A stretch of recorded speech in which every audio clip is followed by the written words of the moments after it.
Sergeant Thompson's investigation had also included interviews with store employees and customers to determine the actual impact of the teenagers' presence. These interviews revealed that the situation was less problematic than Mr. Harrison had suggested. Most customers had not even noticed the teenagers, and those who had were generally neutral or positive about their presence, viewing it as a sign that the area was active and safe rather than abandoned and dangerous. The few complaints that had been made seemed to stem from general assumptions about teenagers, rather than specific problems with behavior. One customer had expressed concern about the teenagers, simply because she associated groups of young people with potential trouble, while another had complained about loud music that investigation revealed was actually coming from the mall's own sound system rather than the teenagers' portable radios. Sergeant Thompson's solution had demonstrated the kind of creative problem solving that characterized the best police work from that era. Rather than simply moving the teenagers along or restricting their access to the parking lot, he had worked with Mr. Harrison and the teenagers themselves to establish a set of guidelines that would allow them to continue using the space while addressing the mall manager's legitimate concerns about customer safety and comfort. The guidelines that emerged from these discussions were practical and reasonable. The teenagers agreed to limit their groups to no more than 8 people at a time, to keep their music at conversational levels, and to move away from the main customer entrance areas during peak shopping hours.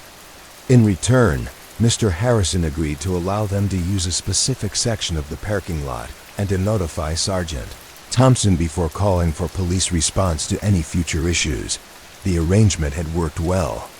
According to the follow-up reports filed over the subsequent months, the teenagers had adhered to the guidelines they had helped create, and customer complaints had disappeared entirely. More importantly, several of the regular teenagers had eventually been hired by stores within the mall, creating positive ongoing relationships between the young people and the business community. Sergeant Thompson's final report on the case included his observations about the importance of understanding the underlying needs that drove behavior before attempting to modify that behavior through enforcement. The teenagers had not been loitering with malicious intent, but rather seeking safe social spaces in a community that provided few alternatives. Addressing their legitimate needs had been more effective than simply suppressing their presence. Next report in the file dealt with a noise complaint that had evolved into a community mediation success story. Officer Kim had been called to investigate reports of loud music coming from an apartment on Elm Street, where neighbors complained that weekend parties were disrupting their sleep and making it difficult for children to maintain normal bedtime routines. Officer Kim's initial response had followed standard procedure for noise complaints, with a visit to the apartment to speak with the residents about keeping their music at reasonable levels. However, his first report noted that the situation seemed to involve cultural differences that would require more nuanced handling than simple enforcement of noise ordinances. Apartment was occupied by the Morales family, recent immigrants from El Salvador, who had been working to establish themselves in the community while maintaining connections to their cultural traditions. The music that neighbors found disruptive was traditional folk music that the family played during weekend gatherings with other members of the local Latino community. Officer Kim, who spoke Spanish fluently, had conducted his initial interview with the family in their native language, allowing them to express their concerns and explain their perspective without the barriers that language differences might have created. The family had been unaware that their music was causing problems for neighbors, and they expressed genuine concern about being good members of the community. The neighbors' complaints, when Officer Kim investigated them further, seemed to stem partly from the unfamiliarity of the music rather than simply its volume. Several residents had mentioned that they found the style of music jarring or difficult to ignore, suggesting that cultural differences were contributing to their sensitivity to the noise. Others had expressed concern about the number of people gathering for the family's weekend celebrations, associating larger groups with potential for disturbances. Officer Kim's solution had involved what his reports described as community education rather than enforcement. He had organized a meeting between the Morales family and their immediate neighbors, facilitating conversations that allowed each side to understand the other's perspective and needs. The neighbors had learned about the importance of music and community gatherings in Latino culture, while the Morales family had gained understanding of their neighbors' need for quiet during evening hours. The resolution that emerged from these discussions had been more comprehensive than anyone had initially imagined. The Morales family agreed to end their musical gatherings by 9 p.m. on weeknights and 10 p.m. on weekends, while also extending invitations to neighbors who might be interested in learning about Latino culture and traditions. Several neighbors had accepted these invitations, leading to ongoing cultural exchange that enriched the entire community. Officer Kim's follow-up reports documented the success of this approach over the following months.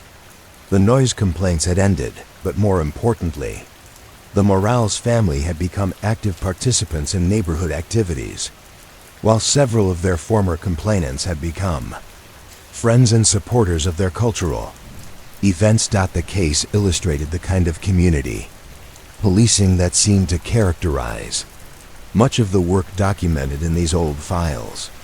Officer Kim had recognized that his role was not simply to enforce noise ordinances but to help neighbors find ways to live together peacefully despite cultural differences. His patient approach had transformed a source of ongoing conflict into an opportunity for community building and cultural understanding. Sarah found herself increasingly impressed by the depth and thoughtfulness that characterized these reports from the 1980s. Each one represented not just a police response to a specific incident, but a careful effort to understand the human dynamics that created problems and to develop solutions that addressed underlying causes rather than just symptoms. The next report dealt with a shoplifting case that had required unusual sensitivity and creativity. Detective Rodriguez had been called to investigate reports that someone was stealing small items from Davies Pharmacy, an independent drugstore that served a largely elderly clientele. The store owner, Mr. Davies, had noticed that bottles of aspirin, reading glasses, and other items commonly needed by elderly customers were disappearing at a rate that suggested systematic theft. Rather than simple inventory errors, Detective Rodriguez's investigation had begun with the careful observation techniques that characterized much of the police work documented in these files.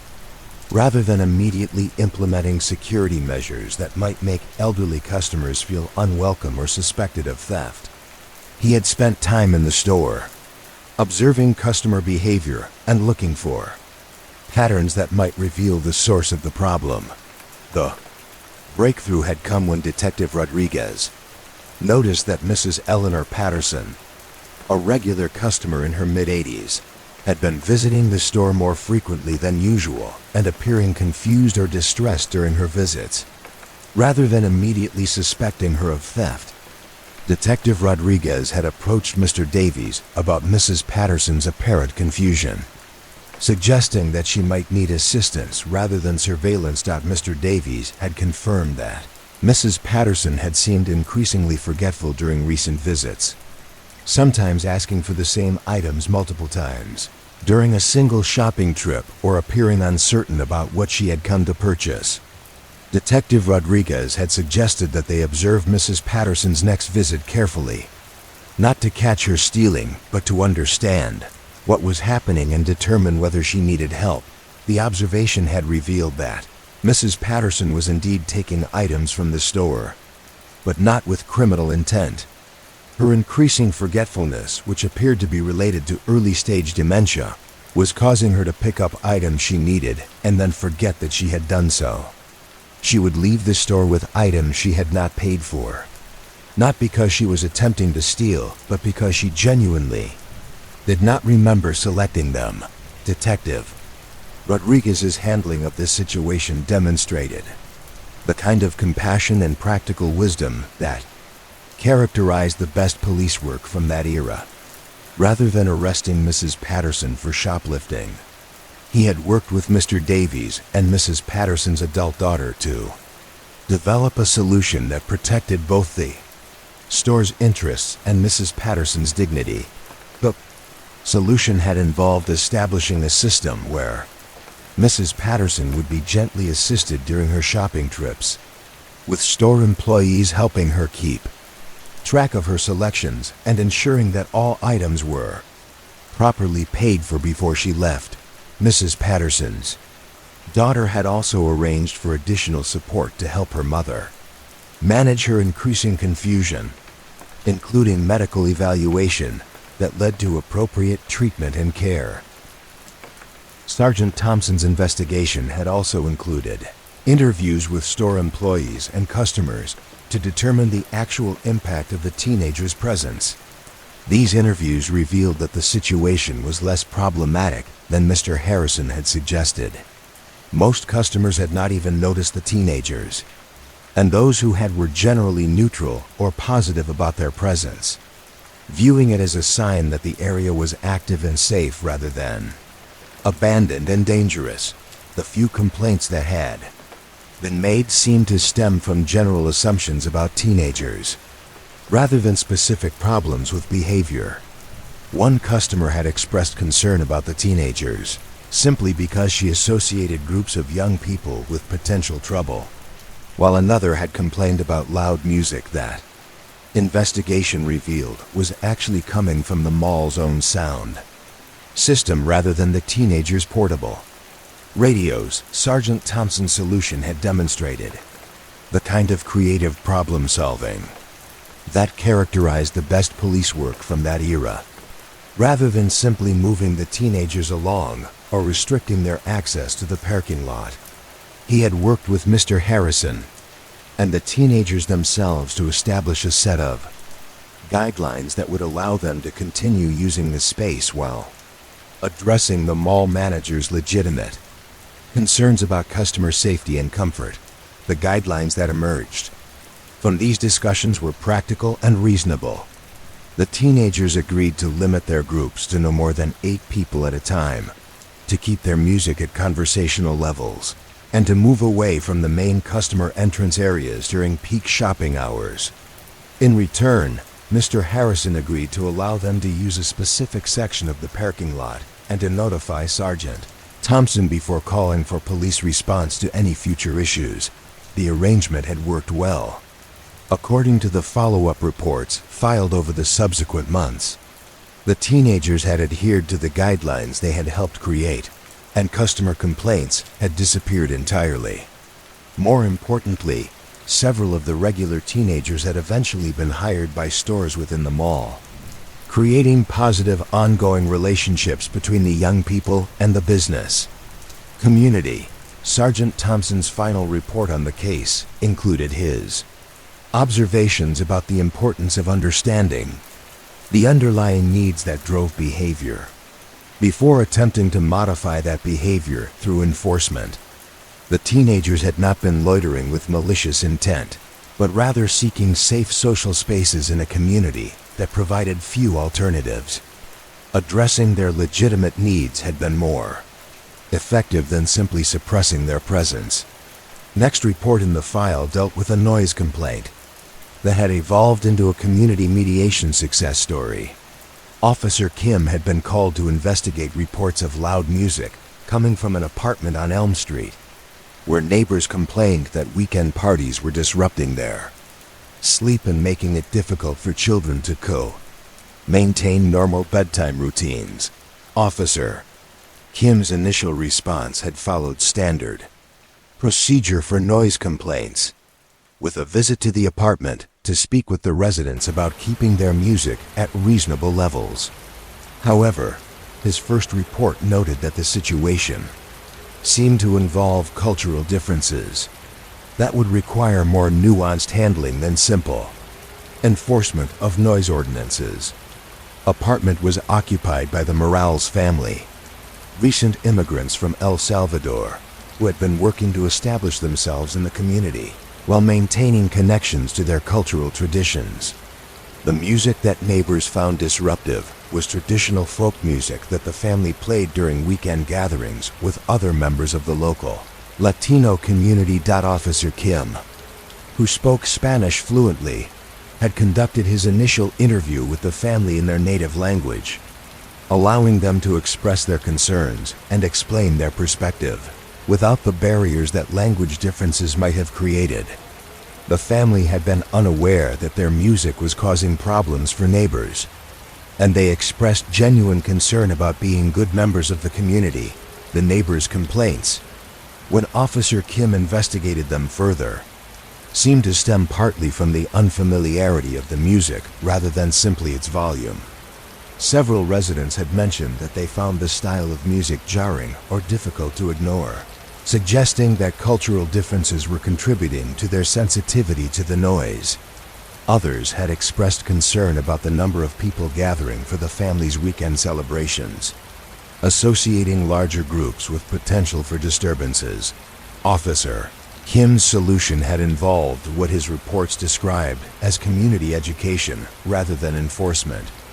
He had organized a meeting between the Morales family and their immediate neighbors, facilitating conversations that allowed each side to understand the other's perspective and needs. The neighbors had learned about the importance of music and community gatherings in Latino culture, while the Morales family had gained understanding of their neighbors' need for quiet during evening hours. The resolution that emerged from these discussions had been more comprehensive than anyone had initially imagined. The Morales family agreed to end their musical gatherings by 9 p.m. on weeknights and 10 p.m. on weekends, while also extending invitations to neighbors who might be interested in learning about Latino culture and traditions. Several neighbors had accepted these invitations, leading to ongoing cultural exchange that enriched the entire community. Officer Kim's follow-up reports documented the success of this approach over the following months. The noise complaints had ended, but more importantly, the Morales family had become active participants in neighborhood activities, while several of their former complainants had become friends and supporters of their cultural events. The case illustrated the kind of community policing that seemed to characterize much of the work documented in these old files. Officer Kim had recognized that his role was not simply to enforce noise ordinances but to help neighbors find ways to live together peacefully despite cultural differences. His patient approach had transformed a source of ongoing conflict into an opportunity for community building and cultural understanding. Sarah found herself increasingly impressed by the depth and thoughtfulness that characterized these reports from the 1980s. Each one represented not just a police response to a specific incident, but a careful effort to understand the human dynamics that created problems and to develop solutions that addressed underlying causes rather than just symptoms. The next report dealt with a shoplifting case that had required unusual sensitivity and creativity. Detective Rodriguez had been called to investigate reports that someone was stealing small items from Davies Pharmacy, an independent drugstore that served a largely elderly clientele. The store owner, Mr. Davies, had noticed that bottles of aspirin, reading glasses, and other items commonly needed by elderly customers were disappearing at a rate that suggested systematic theft. Rather than simple inventory errors, Detective Rodriguez's investigation had begun with the careful observation techniques that characterized much of the police work documented in these files. rather than immediately implementing security measures that might make elderly customers feel unwelcome or suspected of theft. He had spent time in the store, observing customer behavior and looking for patterns that might reveal the source of the problem. The breakthrough had come when Detective Rodriguez noticed that Mrs. Eleanor Patterson, a regular customer in her mid-80s, had been visiting the store more frequently than usual and appearing confused or distressed during her visits. Rather than immediately suspecting her of theft, Detective Rodriguez had approached Mr. Davies about Mrs. Patterson's apparent confusion, suggesting that she might need assistance rather than surveillance. Mr. Davies had confirmed that Mrs. Patterson had seemed increasingly forgetful during recent visits, sometimes asking for the same items multiple times during a single shopping trip or appearing uncertain about what she had come to purchase. Detective Rodriguez had suggested that they observe Mrs. Patterson's next visit carefully, not to catch her stealing, but to understand what was happening and determine whether she needed help. The observation had revealed that Mrs. Patterson was indeed taking items from the store, but not with criminal intent. Her increasing forgetfulness, which appeared to be related to early-stage dementia, was causing her to pick up items she needed and then forget that she had done so. She would leave the store with items she had not paid for, not because she was attempting to steal, but because she genuinely did not remember selecting them.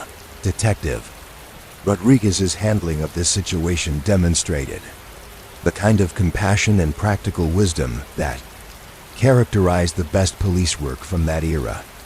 Rather than arresting Mrs. Patterson for shoplifting, he had worked with Mr. Davies and Mrs. Patterson's adult daughter to develop a solution that protected both the store's interests and Mrs. Patterson's dignity. The solution had involved establishing a system where Mrs. Patterson would be gently assisted during her shopping trips, with store employees helping her keep track of her selections and ensuring that all items were properly paid for before she left. Mrs. Patterson's daughter had also arranged for additional support to help her mother manage her increasing confusion, including medical evaluation that led to appropriate treatment and care. The case file included a letter from Mrs. Patterson's daughter expressing gratitude for Detective Rodriguez's compassionate handling of a situation that could have resulted in criminal charges and public humiliation for a woman who had been a respected member of the community for more than 50 years. Mr. Davies had also written to commend Detective Rodriguez for finding a solution that allowed Mrs. Patterson to continue shopping independently while protecting his business from losses. These cases revealed an approach to police work that seemed to prioritize understanding and problem-solving over simple law enforcement. The officers whose work was documented in these files appeared to have had the time and latitude necessary to investigate situations thoroughly and develop creative solutions that addressed the needs of all parties involved. The next report in the file dealt with a vandalism case that had required patient detective work to understand the motivations behind seemingly random property damage. Officer Johnson had been investigating a series of incidents where flower beds in the city's downtown park had been damaged, with plants uprooted and decorative stones scattered across walking paths. The damage had occurred during several consecutive weekends, always during daylight hours when the park was busy with families and other visitors. This timing had made the vandalism particularly puzzling, since most property damage occurred under cover of darkness when perpetrators were less likely to be observed and identified. Officer Johnson's investigation had begun with the systematic documentation that characterized all of his work. He had photographed each incident scene, noting the specific plants that had been damaged and the pattern of destruction. His careful observations had revealed that the damage was not random, but followed a pattern that suggested someone with specific knowledge of gardening and plant care. The breakthrough had come when Officer Johnson noticed that the damaged areas were always sections where the city's maintenance crew had recently planted new flowers or shrubs. Investigation revealed that the new plantings had been installed without regard for proper spacing or soil conditions, creating situations where the plants were unlikely to survive regardless of vandalism. Further investigation had led Officer Johnson to Margaret Chen, a retired botany teacher who had been volunteering to help maintain the park's gardens.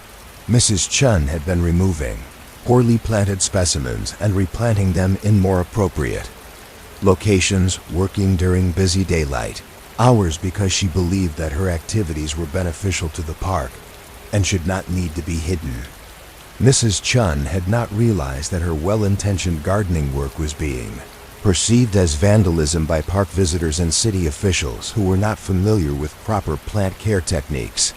She had been trying to save plants that had been doomed by improper installation, relocating them to spots where they would have better chances of survival. Officer Johnson's resolution of this case had involved education and communication rather than enforcement. He had arranged meetings between Mrs. Chen and the city's Parks Department, facilitating discussions that led to Mrs. Chen being officially appointed as a volunteer garden coordinator. Her expertise had been channeled into legitimate authority to oversee plant care in the downtown park. The outcome had been beneficial for everyone involved. The park's gardens had thrived under Mrs. Chun's knowledgeable care. The city had gained a dedicated volunteer with professional expertise, and Mrs. Chun had been able to continue her gardening work with official recognition and support. Officer Johnson's reports on this case emphasized the importance of understanding the motivations behind behavior before determining appropriate responses. What had initially appeared to be malicious vandalism had actually been well-intentioned volunteer work, and treating it as a law enforcement problem would have deprived the community of valuable expertise and dedication.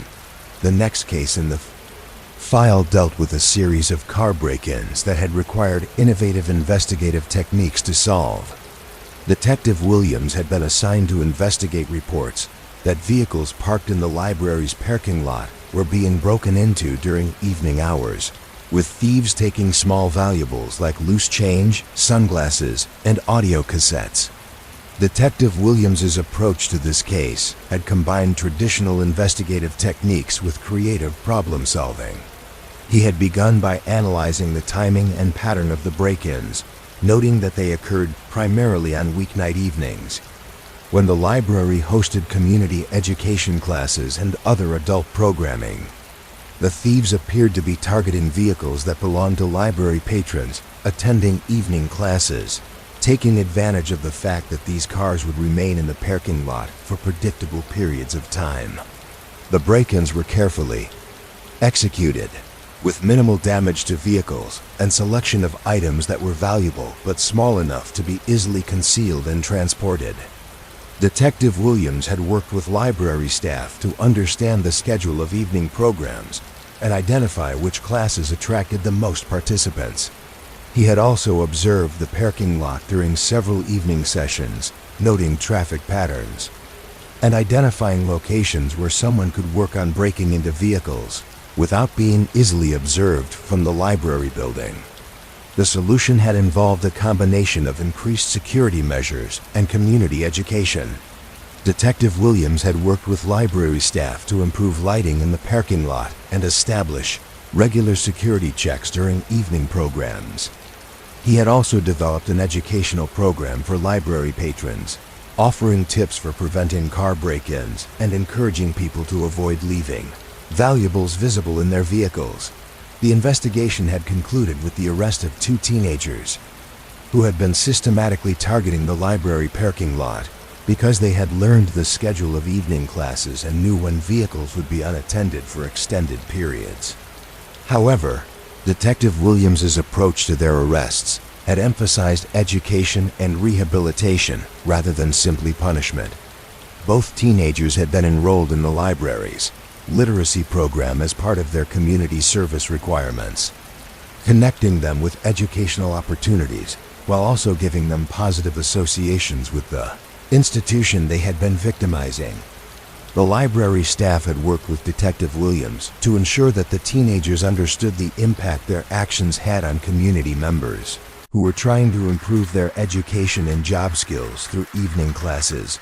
The case file included follow-up reports indicating that both teenagers had continued with the literacy program beyond their community service requirements, with one eventually earning his GED and the other developing computer skills that led to steady employment. The library parking lot had remained secure following the implementation of Detective Williams's security recommendations. These cases demonstrated the kind of comprehensive approach to law enforcement that seemed to characterize police work from that era. Officers were expected not just to respond to crimes after they occurred, but to understand the underlying factors that created opportunities for criminal behavior and to work with community members to address those factors proactively.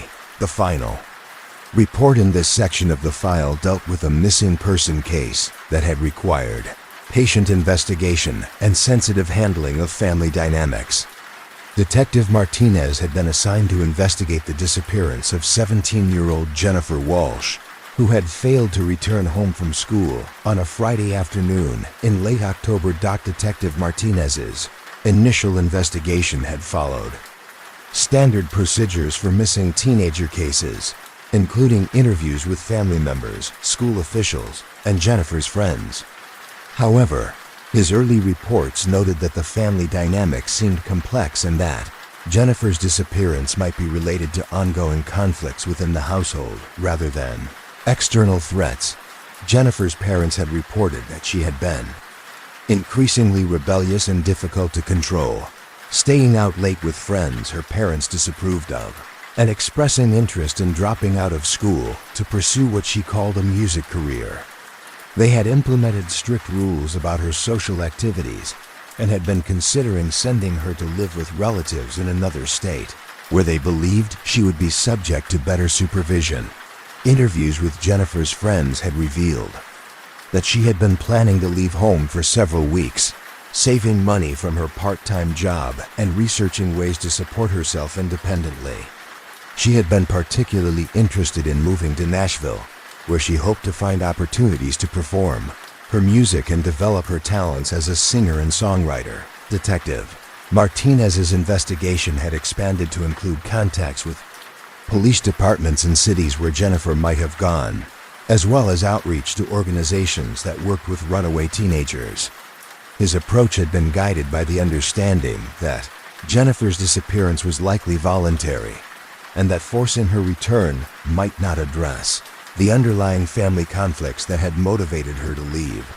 The breakthrough had come when Detective Martinez received a call from a youth shelter in Nashville, where Jennifer had been staying while looking for work and housing. She had given the shelter staff permission to contact her family, but had requested that any communication emphasize her safety and well-being rather than demanding her immediate return. Detective Martinez had handled the subsequent negotiations between Jennifer and her parents with the patience and sensitivity that characterized his approach to all family-related cases. Rather than simply arranging for Jennifer's return, he had facilitated a series of phone conversations that allowed both sides to express their concerns and work toward a resolution that addressed everyone's needs. The final resolution had involved Jennifer returning home with agreements about increased independence and parental support for her musical interests.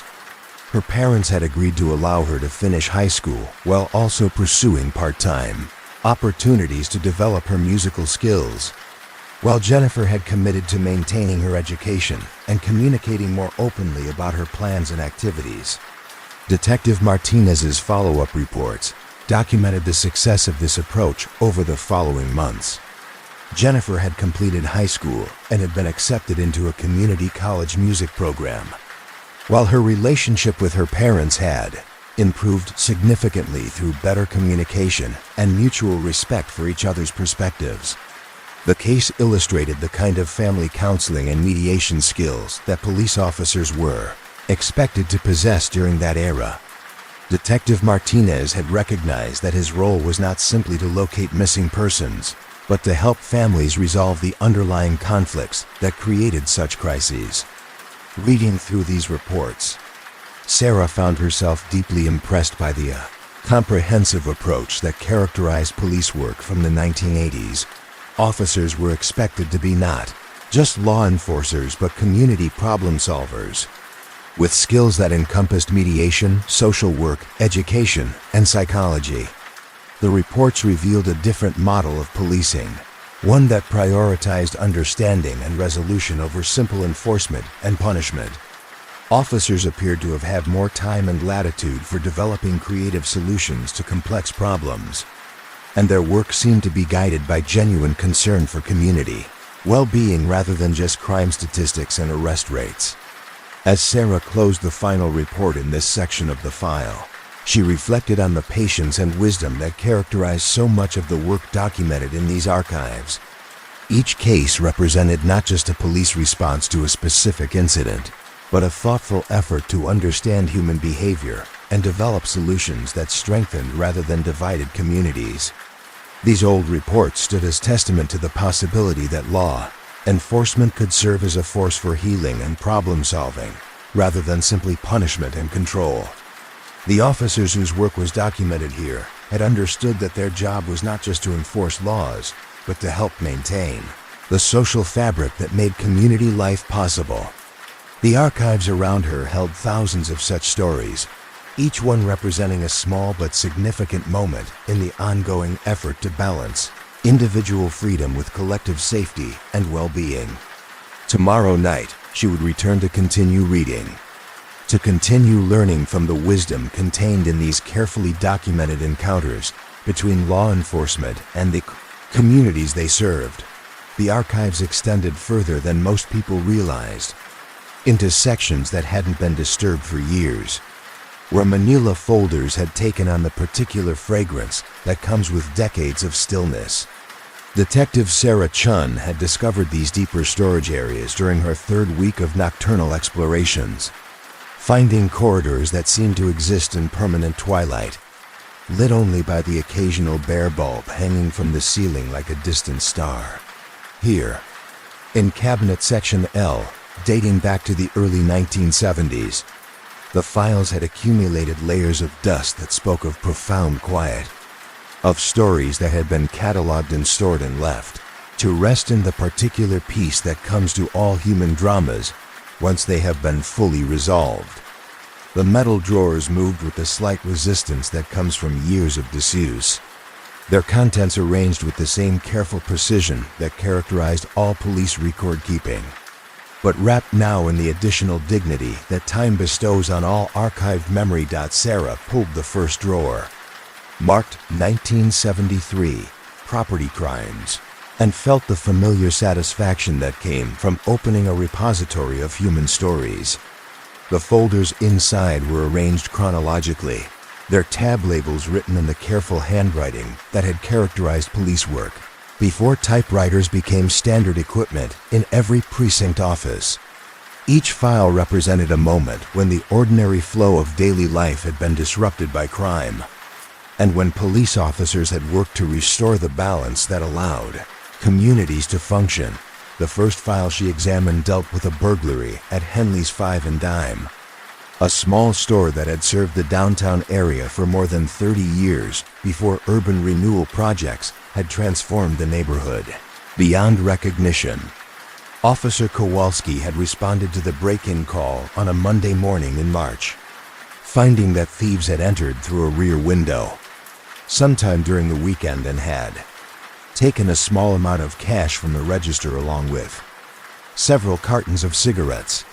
Crime scene report was handwritten on forms that had been designed decades earlier, with careful diagrams showing the point of entry and the path the intruders had taken through the store. Officer Kowalski had noted that the thieves had been surprisingly careful, taking only easily portable items and avoiding damage to the store's fixtures or merchandise displays. The break-in had been executed with what he described as professional competence, suggesting either experience or careful planning. Mr. Henley, the store owner, had provided a detailed inventory of the missing items, speaking with Officer Kowalski and the patient. Methodical way that characterized business people who had learned to work effectively with law enforcement. The stolen cash had amounted to less than $50, money that Mr. Henley had left in the register to make change for the next day's business. The cigarettes represented a more significant loss, but one that would be covered by the store's insurance policy. Officer Kowalski's investigation had proceeded with the systematic thoroughness that characterized police work from that era. He had canvassed neighboring businesses, looking for anyone who might have observed suspicious activity during the weekend. The barber shop next door had been closed since Saturday afternoon, and the restaurant across the street had not been open on Sunday, limiting the number of potential witnesses to the break-in. Breakthrough in the case had come through the kind of patient detective work that seemed to characterize much of the law enforcement documented in these old files. Officer Kowalski had noticed that the thieves had been familiar enough with the store's layout to move directly to the register and the cigarette display without wasting time searching for valuable items. This suggested that the perpetrators were familiar with the store, possibly regular customers who had observed the daily routines and security measures. Working from this hypothesis, Officer Kowalski had reviewed Mr. Henley's customer records, looking for individuals who might have both the opportunity and motivation to commit the break-in. The investigation had focused particularly on customers who had recently experienced financial difficulties or who had shown unusual interest in the store's security arrangements. The case had been solved when Officer Kowalski connected the break-in to two teenagers who had been regular customers at the store for several years. Tommy Morrison and James Foster, both 17 years old, had been coming to Henley's Five and Dime since they were children, buying candy and comic books with their allowance, money, and later purchasing cigarettes. Once they reached what they considered an adult age, both boys had been experiencing financial pressure related to their plans for life after high school graduation. Tommy had been saving money to buy a car that would allow him to commute to a job at a factory in the next town, while James had been trying to accumulate enough cash to move out of his parents' house and rent an apartment with friends. The break-in had been motivated by immediate need rather than long-term criminal intent. Officer Kowalski's handling of their arrest had demonstrated the kind of community-oriented approach that seemed to characterize police work from that period. Rather than simply processing the charges according to standard procedures, he had worked with Mr. Henley and the boys' families to develop a resolution that addressed both the crime and the underlying circumstances that had motivated it. The final resolution had involved the teenagers making full restitution for the stolen items and cash, along with performing work at the store to repair the damage from the break-in and improve the security measures that would prevent future incidents.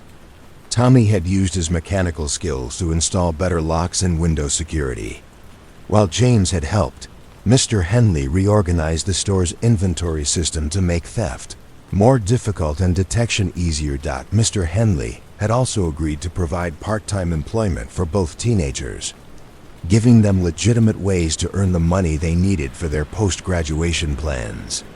The arrangement had worked well for everyone involved, with both boys eventually becoming trusted employees who helped train new staff and maintain the store's security procedures. The file included letters from both families thanking Officer Kowalski for his patience and understanding during a difficult situation. Tommy's mother had written to express her appreciation for the way the case had been handled, noting that her son had learned important lessons about responsibility and consequences without having his future prospects destroyed by criminal charges. James's father had similarly praised Officer Kowalski's approach, emphasizing that the resolution had strengthened rather than damaged his son's relationship with the community. These old files were filled with such examples of restorative rather than purely punitive approaches to law enforcement. The officers whose work was documented in these archives seem to have understood that their role was not simply to punish wrongdoing, but to help repair the social fabric that crime had damaged and to prevent future incidents through education and community engagement. Sarah pulled another file from the drawer, this one dealing with a vandalism case that had required unusual creativity to solve. Detective Murphy had been assigned to investigate a series of incidents where public property had been damaged in ways that seemed both random and purposeful. Street signs had been altered with additional lettering that changed their meanings. Park benches had been decorated with intricate designs carved into their wooden surfaces, and building walls had been marked with symbols that no one could interpret. The vandalism had occurred over a period of several weeks, always during nighttime hours when the perpetrator was unlikely to be observed. The damage was not malicious in the traditional sense, but rather seemed to represent some form of artistic expression or communication that the community found difficult to understand or appreciate. Detective Murphy's investigation had begun with careful documentation of each incident, photographing the vandalism and mapping its locations to look for patterns that might reveal the perpetrator's identity or motivations. His reports included detailed descriptions of the alterations and additions, noting that they demonstrated considerable artistic skill and seemed to be guided by some internal logic that was not immediately apparent to observers. The breakthrough had come when Detective Murphy noticed that many of the symbols and alterations incorporated elements of local history that would be familiar only to someone with deep knowledge of the community's past. Street sign modifications included references to the area's original Native American names, and the carved designs on park benches incorporated motifs that had been used in local architecture during the 1920s. This observation had led Detective Murphy to consult with local historians and longtime residents who might be able to interpret the symbols and understand their significance. The investigation had revealed that the vandalism was actually a form of historical commentary, created by someone who was trying to remind the community of its forgotten past and the ways that urban development had obscured important cultural and historical markers. The perpetrator had turned out to be Dr. Elizabeth Warren, a retired anthropology professor who had been studying the area's history for more than 20 years.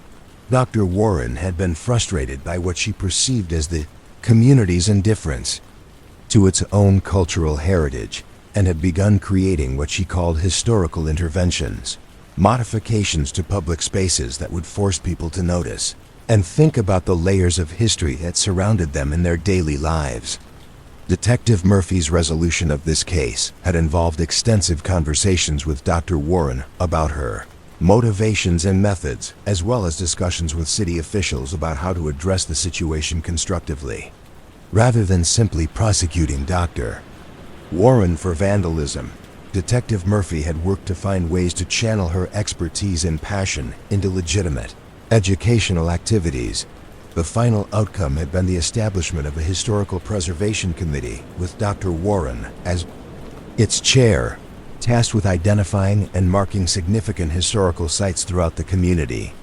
The vandalism charges had been dropped in exchange for Dr. Warren's agreement to repair any damage from her unauthorized interventions and to work through official channels for future historical education projects. The arrangement had proved beneficial for the entire community. Dr. Warren's knowledge had led to the creation of a series of historical markers and educational displays that helped residents and visitors understand the rich cultural heritage that surrounded them. Several of her original interventions had been officially preserved as examples of creative public education, while new projects had been developed through proper community planning processes. The case illustrated the kind of flexible, creative problem-solving that seemed to characterize police work from that era. Detective Murphy had recognized that Dr. Warren's actions, while technically illegal, were motivated by positive intentions and valuable expertise. Rather than treating the situation as a simple matter of law enforcement, he had worked to find solutions that addressed both the legal issues and the underlying educational goals that had motivated the Vandalism. Sarah continued through the files, finding case after case that demonstrated similar approaches to community policing. A file dealing with noise complaints had been resolved through the establishment of community music programs that gave young people legitimate venues for their artistic expression. A shoplifting case involving an elderly man had led to the creation of a volunteer program that helped isolated seniors with grocery shopping and other essential errands. Each case represented not just a police response to a specific incident, but a thoughtful effort to understand the underlying human needs and social dynamics that had created the problem. The officers whose work was documented in these files had clearly seen themselves as community problem solvers rather than simply law enforcers, with responsibilities that extended far beyond traditional police duties. The next file dealt with a missing property case that had required patient investigation and careful attention to family dynamics.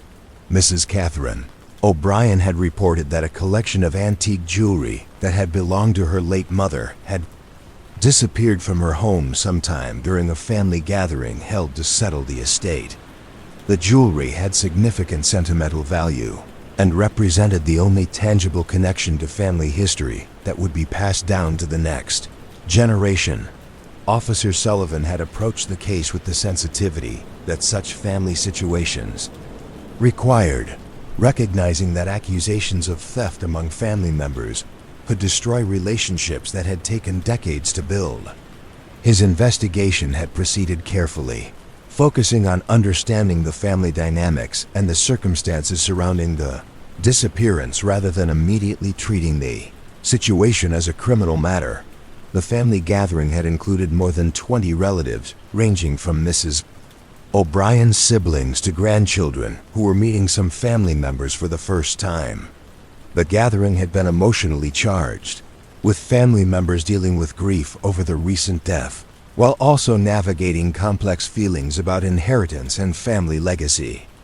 Officer Sullivan's interviews with family members had revealed several areas of tension that might be relevant to the missing jewelry.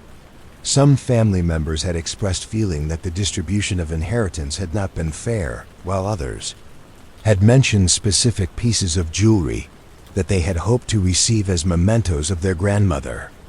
The investigation had proceeded slowly, with Officer Sullivan taking care not to inflame existing family tensions while still gathering the information necessary to solve the case. He had interviewed each family member separately, allowing them to express their concerns and observations without the pressure of confronting other relatives directly. The breakthrough had come when Officer Sullivan learned that one of the teenage grandchildren, 16-year-old Michael O'Brien, had been experiencing significant financial pressure related to his desire to purchase a car before his 17th birthday. Several family members had noticed Michael showing unusual interest in the jewelry during the gathering, asking questions about its value and history. Rather than immediately confronting Michael with accusations, Officer Sullivan had approached the situation as a family crisis that required careful mediation.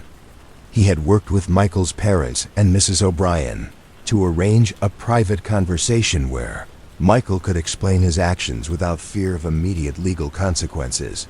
The conversation had revealed that Michael had indeed taken several pieces of jewelry, not with the intention of permanently stealing them, but hoping to sell them temporarily and then buy them back before anyone noticed their absence. He had been planning to use the money from their sale to make a down payment on a car, intending to repay the loan through his part-time job earnings. Michael had not understood the sentimental value that the jewelry held for his family, thinking of it primarily in terms of monetary worth rather than emotional significance. The conversation had become an opportunity for family members to explain the importance of these heirlooms and to help Michael understand how his actions had affected others.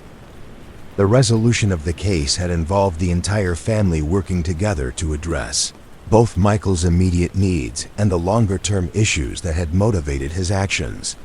The jewelry had been returned undamaged, and family members had contributed to help Michael purchase a less expensive car.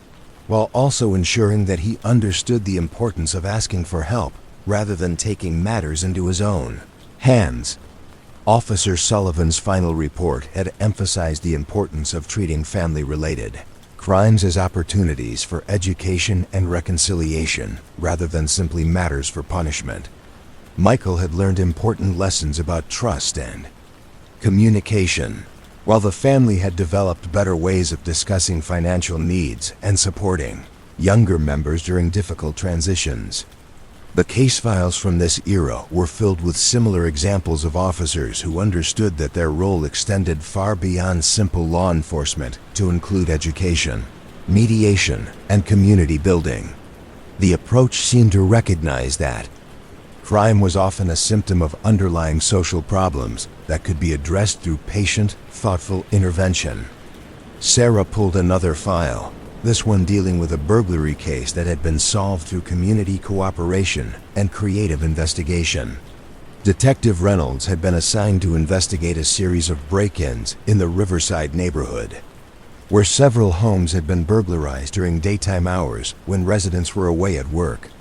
The burglaries had been executed with considerable skill, with thieves gaining entry through windows or back doors without creating obvious signs of forced entry.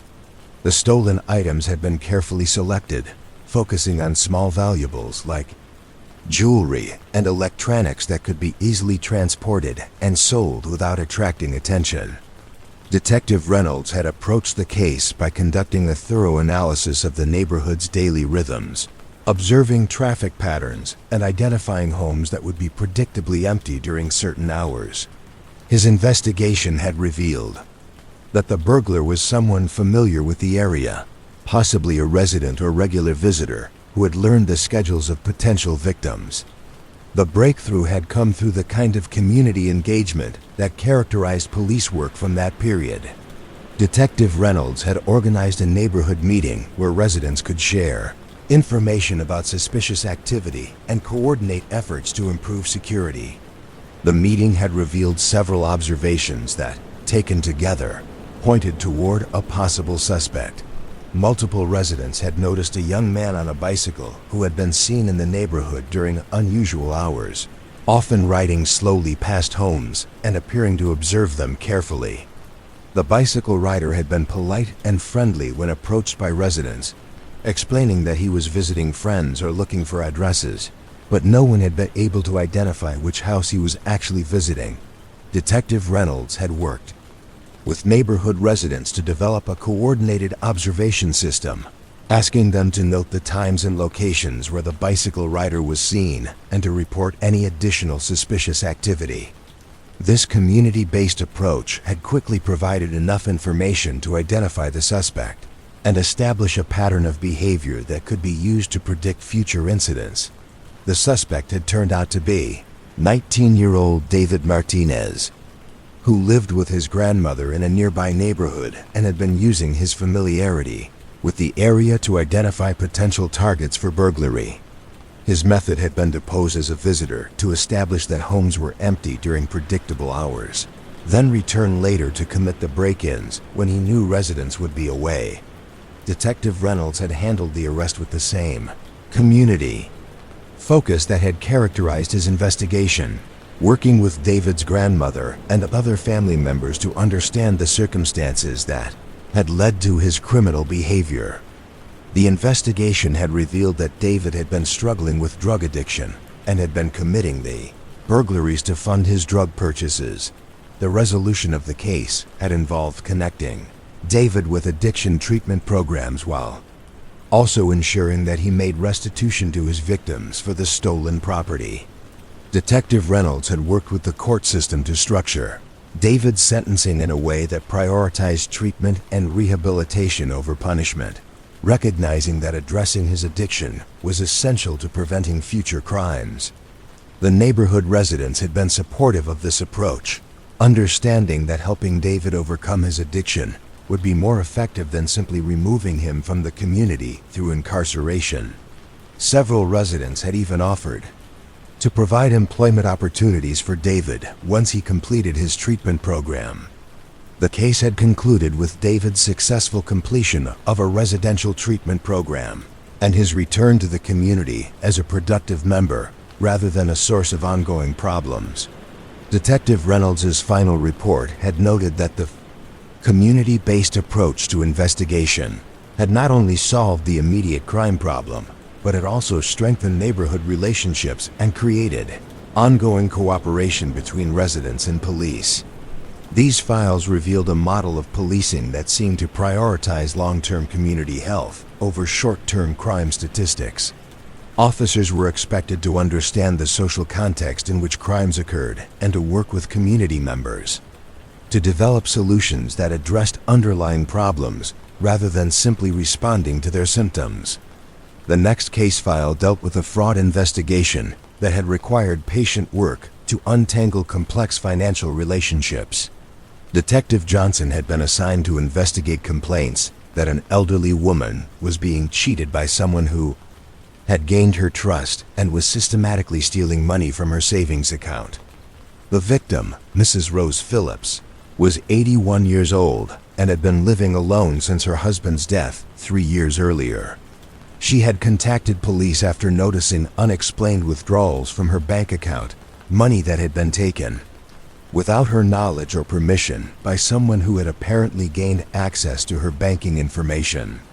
Detective Johnson's investigation had revealed a complex situation involving Mrs. Phillips's relationship with her neighbor, 34-year-old Sandra Williams, who had been helping with grocery shopping and other errands since Mrs. Phillips had become less comfortable driving. Mrs. Williams had gradually gained Mrs. Phillips's trust and had eventually been given access to banking information for the stated purpose of helping with bill paying and other financial tasks. The investigation had required Detective Johnson to carefully distinguish between legitimate assistance and criminal exploitation. Mrs. Williams had indeed been providing valuable help to Mrs. Phillips, including transportation to medical appointments and assistance with household tasks that Mrs. Phillips could no longer manage independently. However, she had also been taking money for personal use without Mrs. Phillips's knowledge or consent. Detective Johnson had approached the case with sensitivity to both the criminal aspects of the situation and the genuine care relationship that had developed between the two women. His investigation had revealed that Mrs. Williams had been experiencing her own financial difficulties, including medical bills for her disabled son and the risk of losing her own housing due to inability to pay rent. The resolution of the case had involved working with both women to understand their needs and develop a solution that protected Mrs. Phillips from further exploitation while also addressing the circumstances that had motivated Mrs. Williams's criminal behavior. Detective Johnson had connected Mrs. Phillips with legitimate social services that could provide the assistance she needed, while also helping Mrs. Williams find resources to address her financial crisis through legal means. Mrs. Williams had been required to repay the money she had taken and to perform community service, but she had not been prosecuted for felony theft. Instead, Detective Johnson had worked with the court system to structure a resolution that allowed her to continue providing non-financial assistance to Mrs. Phillips while ensuring that proper safeguards were in place to prevent future problems. The case had concluded with both women receiving ongoing support from social service agencies that specialized in elder care and family crisis intervention. Mrs. Phillips had maintained her independence while gaining access to reliable assistance, and Mrs. Williams had found legitimate ways to address her financial problems while continuing to help her elderly neighbor with tasks that did not involve money management. Detective Johnson's approach to this case had exemplified the kind of comprehensive problem-solving that characterized police work from that era. Rather than simply treating the situation as a matter of theft and prosecution, he had worked to understand the complex human relationships and social needs that had created the opportunity for crime. The final case file in this drawer dealt with a vandalism incident that had required creative investigation to understand its true nature. Officer Martinez had been called to investigate reports that someone was damaging cars parked in the lot behind the St. Mary's Catholic Church, using keys or other sharp objects to scratch paint and damage chrome trim.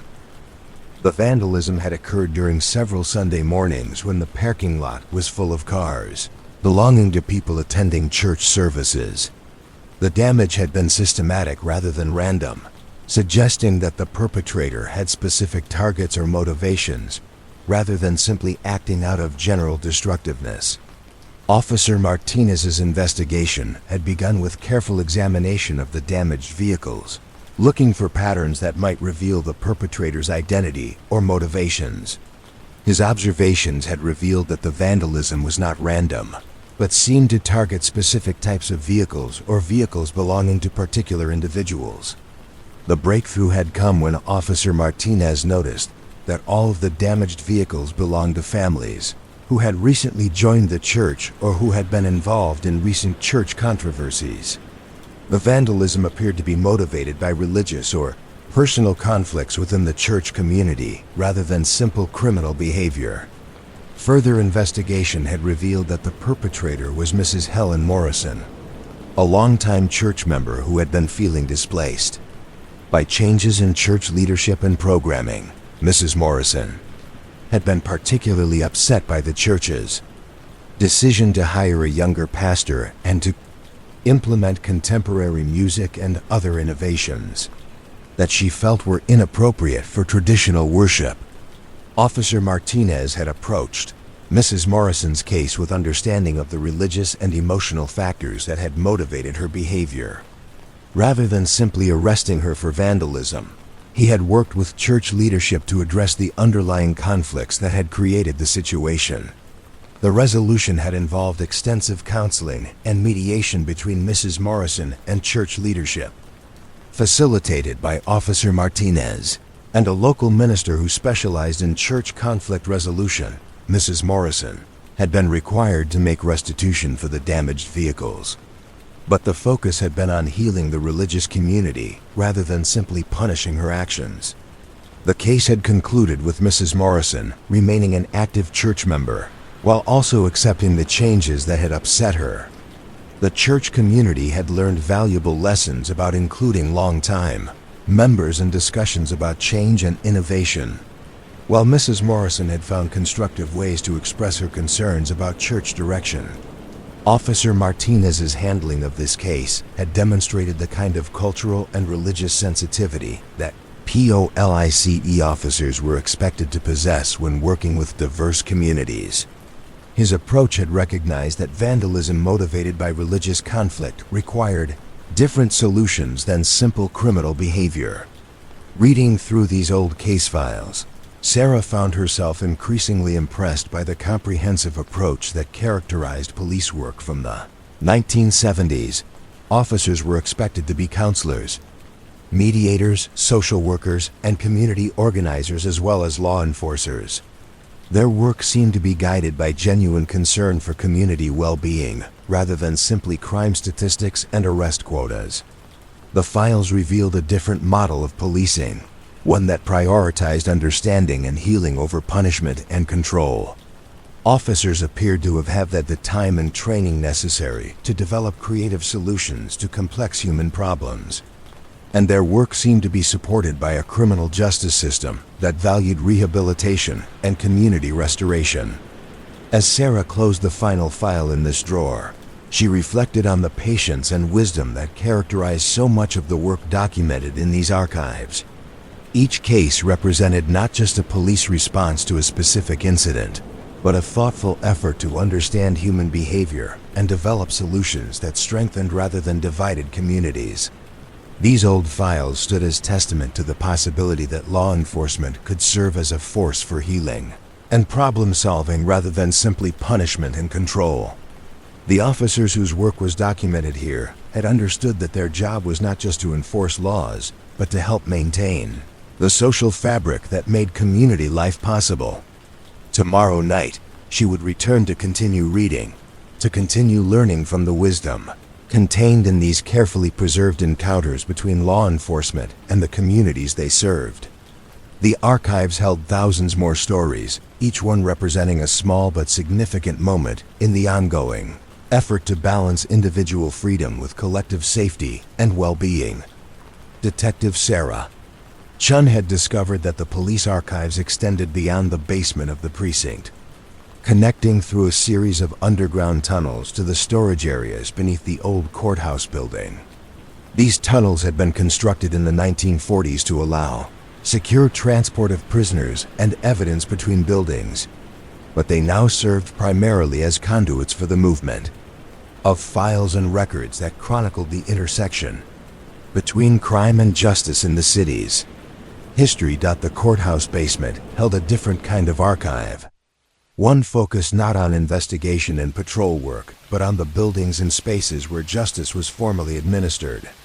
Here, in climate-controlled rooms that had once been holding cells, were stored the architectural records, security reports, and incident documentation that revealed how the physical spaces of law enforcement had evolved over decades of use. Sarah found herself drawn to these institutional records during her fourth week of nocturnal exploration, fascinated by the way they revealed the daily rhythms and quiet dramas that unfolded within the buildings where society's most serious business was conducted. These were not the dramatic courtroom confrontations that captured public attention, but rather the careful, methodical processes that formed the foundation of legal procedure.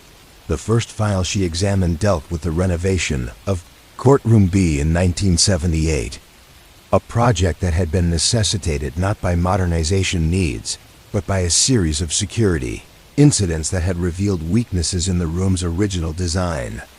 Architect Thomas Morrison, no relation to the various Morrison families whose cases appeared throughout the police files, had been hired to redesign the courtroom layout to improve both security and the administration of justice.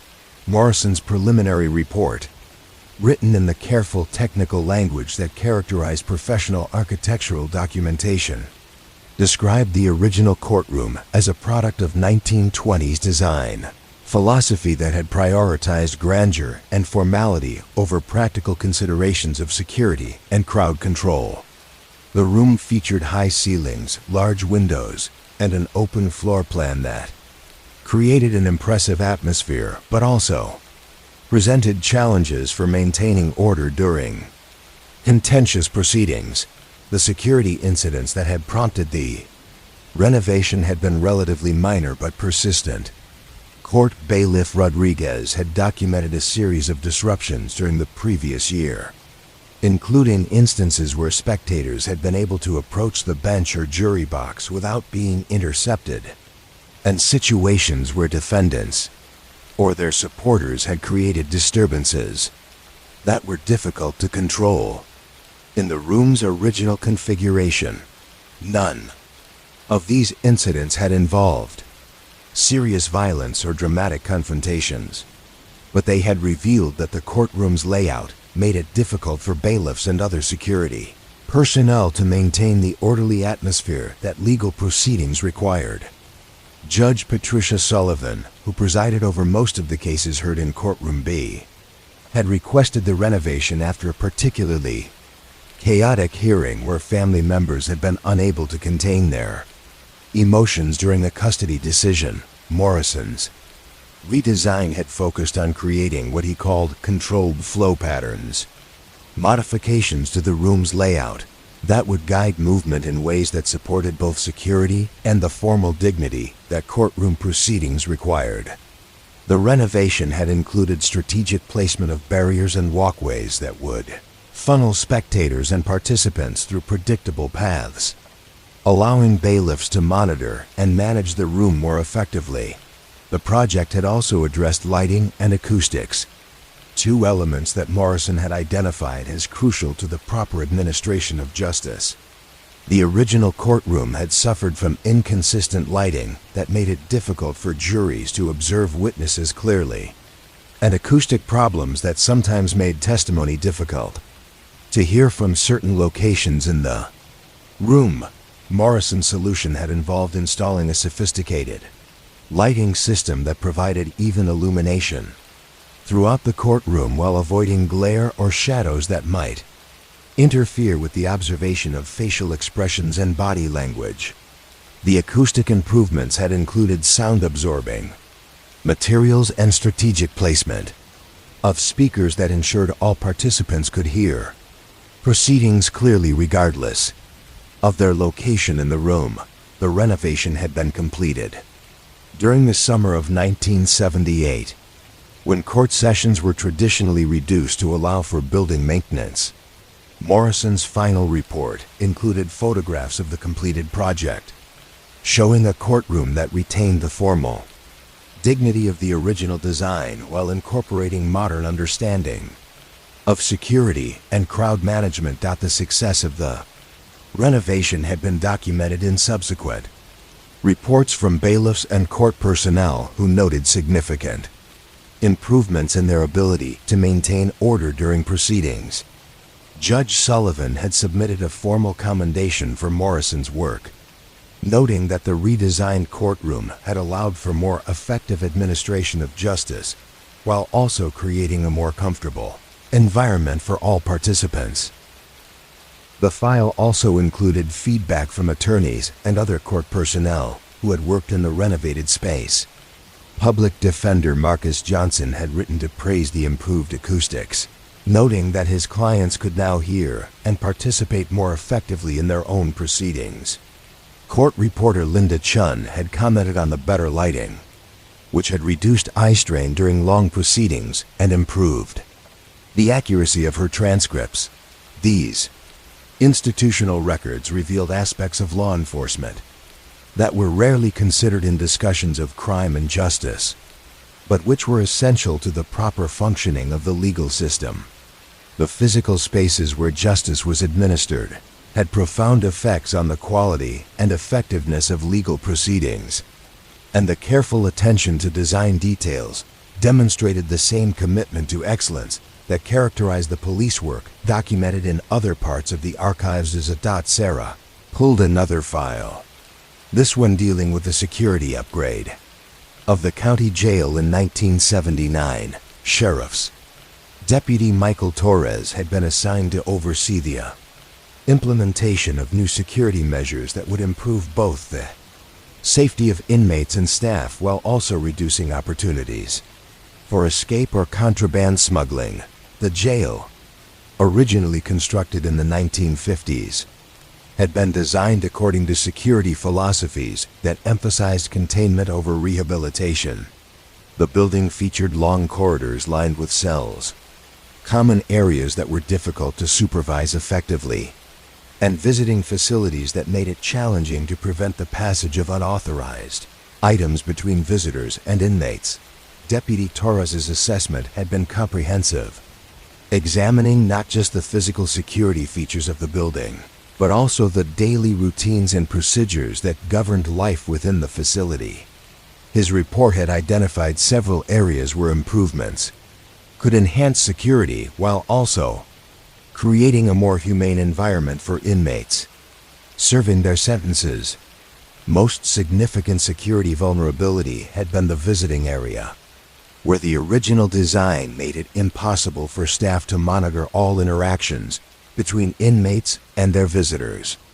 The room's layout included numerous blind spots where contraband could be exchanged without detection, and the acoustics made it difficult for guards to overhear conversations that might reveal escape plans or other security threats. Deputy Torres had worked with architect Linda Martinez to redesign the visiting area, creating what they called a secure interaction environment that balanced the need for security with inmates' rights to receive visits from family members and legal representatives. The new design featured improved sight lines that allowed guards to observe all interactions while also providing enough privacy for legitimate personal conversations. The renovation had also addressed the facility's intake and processing areas, where new inmates were searched and evaluated before being assigned to appropriate housing. The original design had created bottlenecks during busy periods, leading to situations where proper security procedures might be rushed or abbreviated due to time pressure. The upgraded intake facility had included separate processing areas for different types of inmates, allowing staff to maintain appropriate security levels, while also reducing the stress and confusion that often accompanied the arrest and booking process. Deputy Torres had worked with medical and social service personnel to ensure that the new design also facilitated proper health screening and crisis intervention for inmates who might be experiencing mental health emergencies. The jail renovation had been completed in phases to avoid disrupting ongoing operations, with careful coordination between construction crews and security personnel to ensure that safety was maintained throughout the project. Deputy Torres had documented each phase of the renovation, noting how the improvements affected daily routines and security procedures. The final evaluation report had documented significant improvements in both security and operational efficiency following the renovation. The number of contraband incidents had decreased substantially, and staff had reported that the improved facility design made their jobs both safer and more manageable. Equally important, the renovations had created a more humane environment for inmates, with better lighting, ventilation, and privacy arrangements that supported rehabilitation efforts. The success of the jail renovation had attracted attention from other counties facing similar security and operational challenges. Deputy Torres had been invited to speak at several conferences about innovative approaches to correctional facility design, sharing the lessons learned from their renovation project with law enforcement professionals throughout the region. The next file dealt with the installation of a new evidence storage system in 1980, a project that had been necessitated by the growing volume of physical evidence that needed to be maintained for active cases and appeals. Evidence technician Barbara Walsh had been tasked with designing a storage system that would provide proper preservation of evidence while also allowing quick retrieval when items were needed for court proceedings. The original evidence room had been adequate for the smaller volume of cases handled in earlier decades, but changes in criminal procedure and forensic science had created new requirements for evidence preservation and chain of custody documentation. The old system had relied on simple shelving and filing cabinets that provided basic organization but lacked the specialized storage conditions needed for different types of evidence. Technician Walsh had researched evidence storage systems used in larger jurisdictions, adapting best practices to fit the specific needs and budget constraints of their facility. Her design had included climate-controlled storage for materials that could degrade under normal atmospheric conditions, secure lockers for high-value evidence, and specialized containers for biological samples and other materials requiring particular handling procedures. The new system had also incorporated improved documentation procedures that created detailed chain of custody records for every piece of evidence from collection to disposition. Walsh had worked with detectives and forensic technicians to develop protocols that would ensure proper handling while also making it easier for investigators to locate and retrieve evidence when needed for ongoing investigations. The installation had been complicated by the need to maintain access to evidence from active cases while the storage system was being upgraded. Walsh had coordinated with the court clerk's office to identify evidence that might be needed during the installation period, creating temporary storage arrangements that would prevent delays in ongoing proceedings. The completed evidence storage system had dramatically improved both the security and organization of physical evidence. Walsh's final report had documented a significant reduction in time required to locate specific evidence items, along with improved preservation of materials that might deteriorate under poor storage conditions. The success of the evidence storage upgrade had led to Walsh being consulted on similar projects in neighboring jurisdictions. Her systematic approach to evidence management had become a model for smaller law enforcement agencies, looking to improve their forensic capabilities without major budget increases. Asterisk. These institutional files revealed the careful attention to detail that characterized all aspects of law enforcement operations during this period. The physical infrastructure of justice required the same methodical planning and execution that characterized police investigations, with professionals working quietly behind the scenes to ensure that the formal processes of law enforcement could function effectively. Sarah pulled another file, this one dealing with the renovation of the police station's interview rooms in 1981. Detective Captain James Sullivan had identified the need for upgraded interview facilities that would support more effective questioning techniques while also ensuring proper documentation of investigative procedures. The original interview rooms had been designed in the 1960s according to intimidation-based questioning philosophy that emphasized stark, uncomfortable environments intended to pressure suspects into confessing.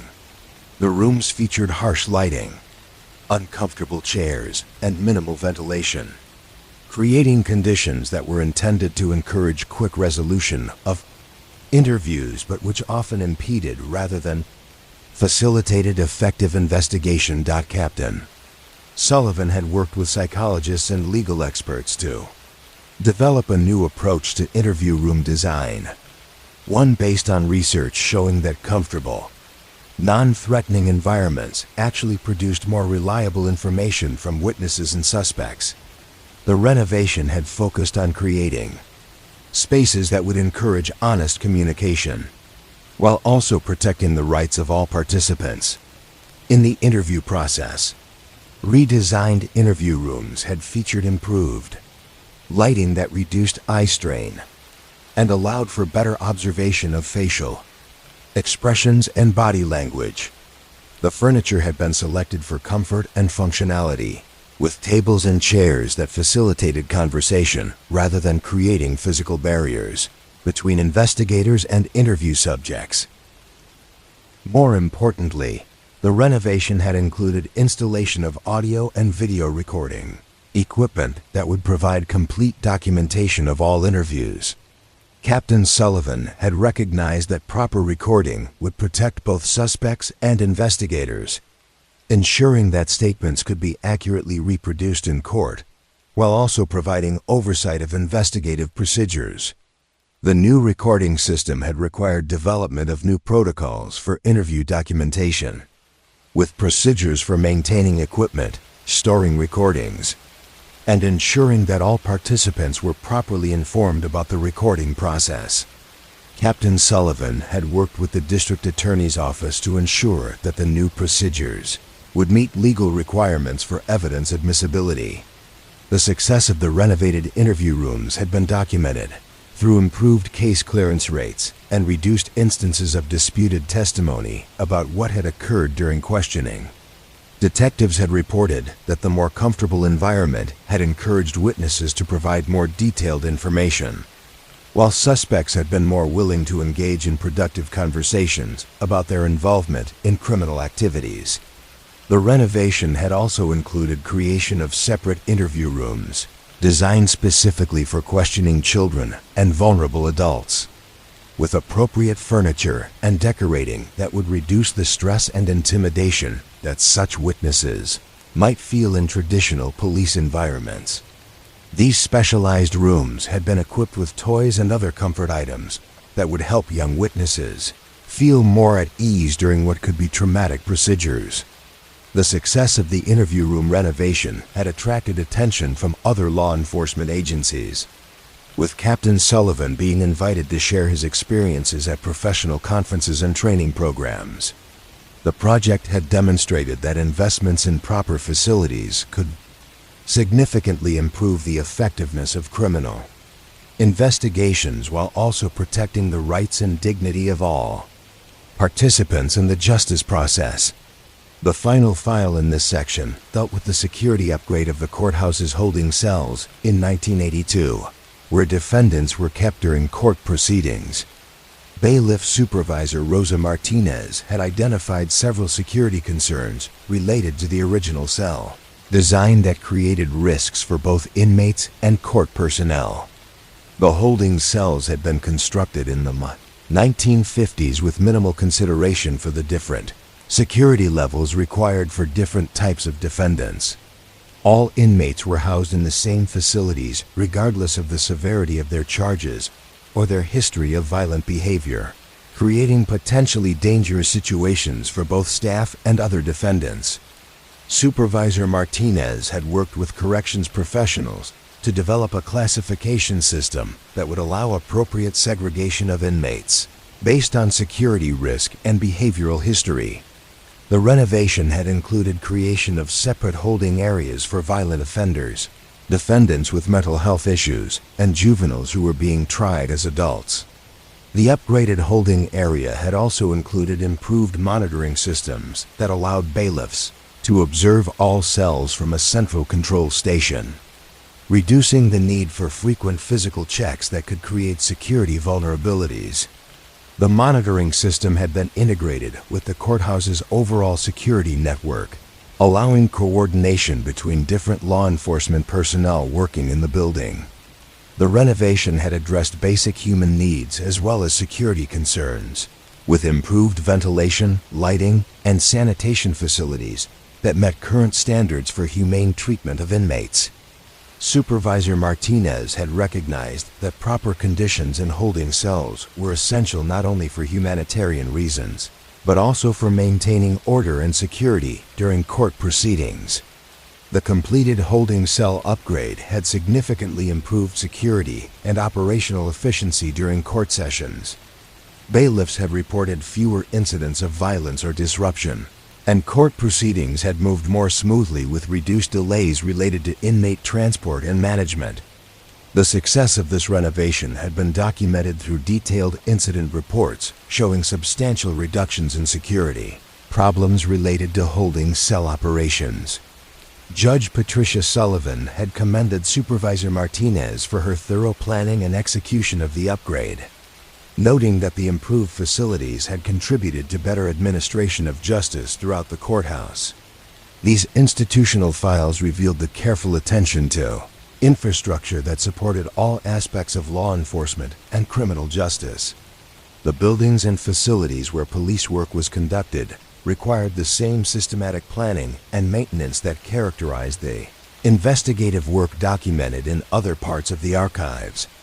Reading through these records, Sarah gained appreciation for the professionals who worked behind the scenes to ensure that the physical spaces of justice supported rather than hindered the administration of law. Architects, technicians, and supervisors had applied the same methodical approach that characterized police investigations, creating environments that balance security needs with human dignity and constitutional rights. The files also revealed how changes in criminal procedure and legal philosophy had influenced the design of justice facilities. The evolution from intimidation-based questioning to more professional interview techniques had required corresponding changes in physical spaces, while improved understanding of evidence preservation had necessitated upgraded storage systems. As Sarah closed the final file in this section, she reflected on the comprehensive nature of law enforcement that these records revealed. Effective policing required not just skilled investigators and patrol officers, but also careful attention to the infrastructure that supported their work.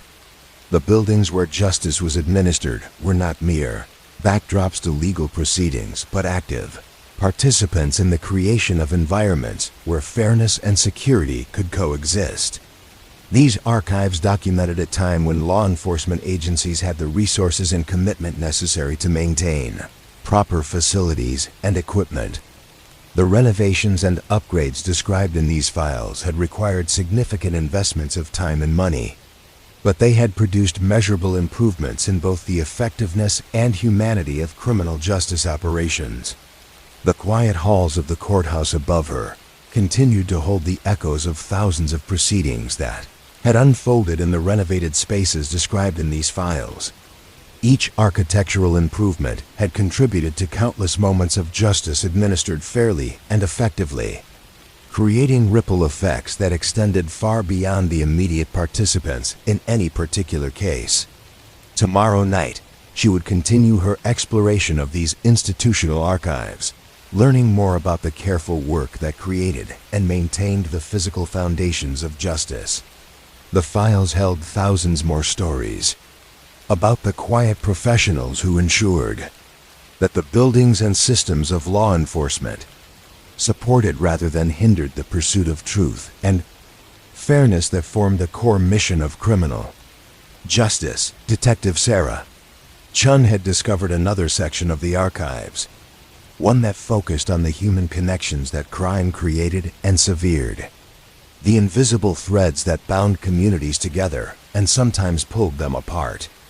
These files were different from the institutional records she had been exploring, more personal in their documentation, filled with the careful observations of officers who understood that crime was never just about laws and punishments, but about people whose lives intersected in moments of crisis and resolution. The files in Cabinet Section M dealt with what the department had classified as community impact cases, investigations, where the criminal activity had rippled through neighborhoods and families in ways that required careful attention to social dynamics and long-term healing. These were not necessarily the most serious crimes in terms of legal penalties, but they were cases where the human cost had extended far beyond the immediate victims and perpetrators. Sarah pulled the first file from the drawer marked 1979, Family Dynamics, finding herself drawn into the story of the Morrison family, a different Morrison family than those mentioned in earlier files, whose lives had been disrupted by what began as a simple case of teenage vandalism. Officer Patricia Walsh had been the responding officer, and her reports revealed the patient, methodical approach that had become her trademark throughout her career. Asterisk. The initial incident had occurred on a Saturday evening in late spring, when 16-year-old Kevin Morrison had been caught spray painting graffiti on the side wall of Chun's Market, a small grocery store that had served the neighborhood for more than 20 years. Store owner David Chun had called police after discovering Kevin in the act, but rather than simply pressing charges and moving on, Officer Walsh had recognized that the situation might require more comprehensive intervention. Kevin Morrison lived 3 blocks from the market with his parents and younger sister in a house that his family had owned since before he was born. His father worked as a maintenance supervisor at the local high school while his mother managed the household and cared for Kevin's sister, who had been born with developmental disabilities that required constant attention and specialized care. Officer Walsh's initial interview with Kevin had revealed that the vandalism was not motivated by malicious intent or gang affiliation, but rather by frustration and anger related to family stress that had been building for months. Kevin's sister required increasingly intensive care as she grew older, and the family's resources were being stretched to accommodate her needs while maintaining some semblance of normal family life. Kevin had been feeling increasingly ignored and overlooked as his parents focused their attention on his sister's care. The vandalism had been his way of acting out feelings that he couldn't articulate or address through normal family communication. He had chosen Chun's Market not because he had any particular grievance against Mr. Chun, but because it was close to his house and represented the neighborhood where he felt increasingly isolated and unimportant. Officer Walsh had approached the situation with the sensitivity that family crisis required, recognizing that simply punishing Kevin for the vandalism would not address the underlying issues that had motivated his behavior. She had arranged separate conversations with Kevin's parents, learning about the stress they were experiencing as they tried to balance their responsibilities to both children while managing their own emotional and financial pressures. Mr. Morrison had expressed frustration with what he perceived as Kevin's selfishness and lack of understanding about the family situation. He had been working additional hours to pay for his daughter's medical expenses, leaving him exhausted and short-tempered. When he came home to deal with normal teenage behavior and academic expectations, Mrs. Morrison had been struggling with her own feelings of guilt and inadequacy as she tried to provide appropriate care for her daughter while maintaining her relationship with Kevin. Officer Walsh's investigation had expanded to include conversations with teachers and counselors at Kevin's school, who had noticed changes in his behavior and academic performance, but had not understood the family circumstances that were contributing to his difficulties. The school personnel had been willing to provide additional support once they understood the situation, but they needed guidance about how to approach Kevin's family without seeming intrusive or judgmental. The resolution of the case had involved coordinating multiple community resources to address the Morrison family's needs comprehensively. Officer Walsh had worked with social services to connect the family with respite care programs that would give Mr. and Mrs. Morrison occasional breaks from caregiving responsibilities, allowing them to spend focused time with Kevin and maintain their own relationship. She had also arranged for Kevin to participate in a peer support group for teenagers who had siblings with disabilities, providing him with opportunities to discuss his feelings with others who understood his situation. The group had been facilitated by a counselor who specialized in family dynamics related to disability, and Kevin had found significant relief in learning that his feelings were normal and understandable rather than selfish or inappropriate. The vandalism charges had been resolved through a restorative justice approach that brought Kevin face-to-face with Mr. Chun to discuss the impact of his actions on both the store owner and the broader neighborhood. Mr. Chun had been understanding and supportive once he learned about Kevin's family situation, and he had offered Kevin part-time employment at the store as a way to make amends while also providing him with spending money and a sense of independence. Officer Walsh's follow-up reports had documented the success of this comprehensive approach over the following months. Kevin's behavior and academic performance had improved significantly once his family had access to appropriate support services. The Morrison parents had reported feeling less overwhelmed and more capable of providing appropriate attention to both children. Mr. Chun had found Kevin to be a reliable and helpful employee who had become genuinely invested in the success of the store. The case file included letters from Kevin's teachers, commending Officer Walsh for her thorough understanding of the family dynamics that had contributed to the initial incident. The school counselor had written to express appreciation for the way the case had been handled, noting that it had provided valuable lessons for other families dealing with similar challenges. Most importantly, the file contained a letter from Kevin Morrison himself, written 6 months after the vandalism incident. Kevin had thanked Officer Walsh for treating him with respect and understanding, rather than simply as a juvenile delinquent.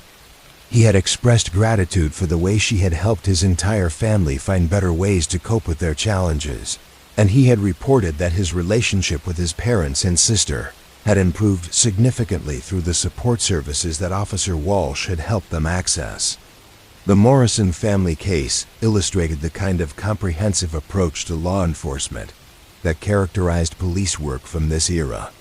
Officer Walsh had recognized that Kevin's vandalism was a symptom of larger family stress rather than simple criminal behavior, and she had worked to address the underlying causes rather than just the immediate incident. Sarah pulled another file from the drawer, this one dealing with a shoplifting case that had revealed complex neighborhood dynamics.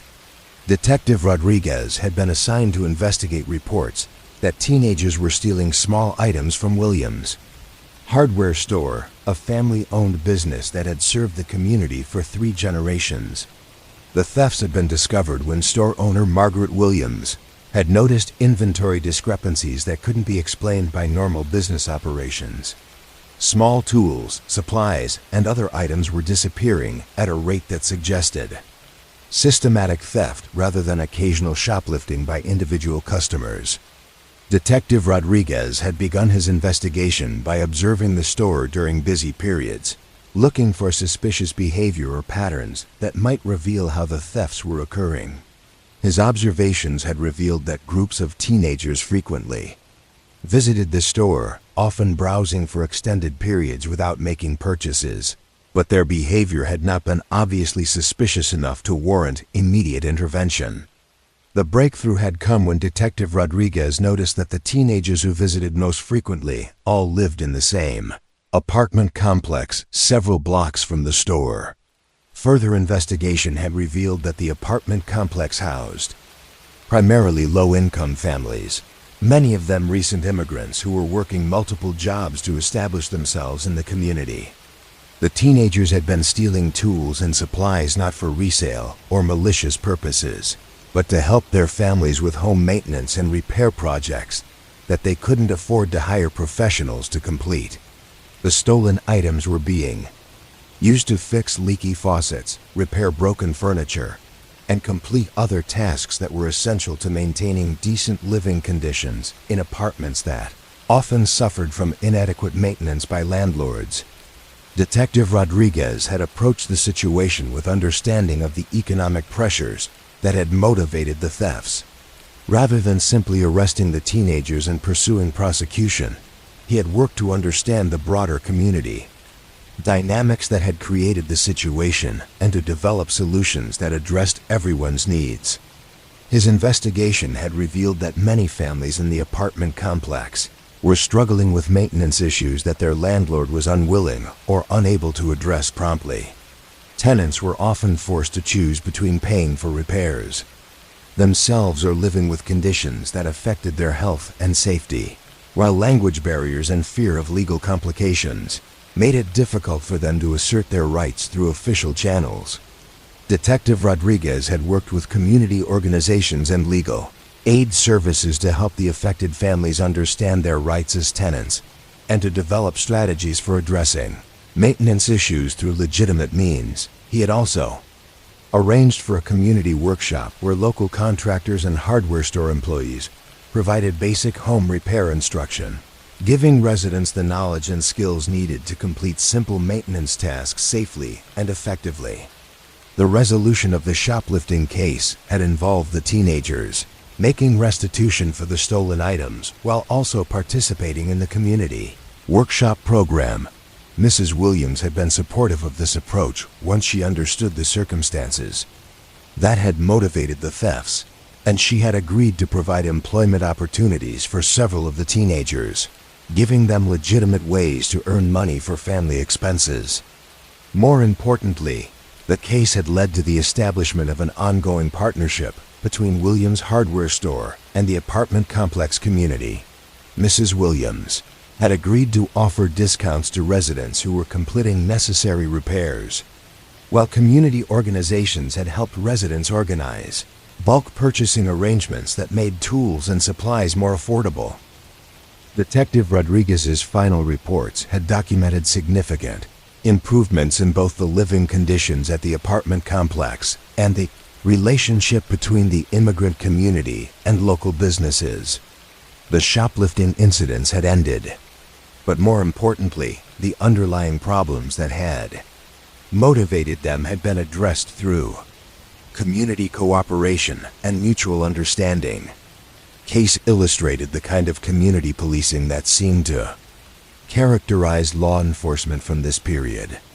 Detective Rodriguez had recognized that the shoplifting was a symptom of broader social and economic problems, and he had worked to address those underlying issues, rather than simply punishing the immediate symptoms. The next file dealt with a domestic disturbance case that had required sensitive handling of family violence issues.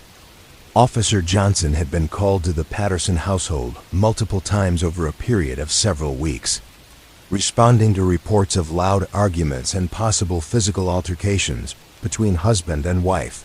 The Patterson family consisted of Robert and Linda Patterson and their 2 children, ages 8 and 12. Robert worked as a truck driver for a local shipping company, while Linda managed the household and provided childcare for several neighbor families. The family had been living in the same neighborhood for more than 10 years and had generally been considered stable and well integrated into the community. Officer Johnson's initial responses to domestic disturbance calls had followed standard procedures for such situations, separating the parties involved and attempting to de-escalate immediate tensions while gathering information about what had triggered the conflicts. However, his reports had noted that the Patterson family dynamic seemed more complex than typical domestic violence cases. Robert Patterson had been experiencing increasing stress related to changes in his work schedule that required him to be away from home for extended periods. The shipping company had been expanding its long-distance routes, and Robert had been spending several nights per week sleeping in his truck rather than returning home each evening. This schedule had created financial benefits for the family, but it had also disrupted their normal routines and created stress for both parents. Linda Patterson had been struggling to manage increased childcare responsibilities while also dealing with her own feelings of isolation and abandonment. The additional income from Robert's extended routes had been helpful, but she had been feeling overwhelmed by the responsibility of managing the household and caring for multiple children without regular support from her husband.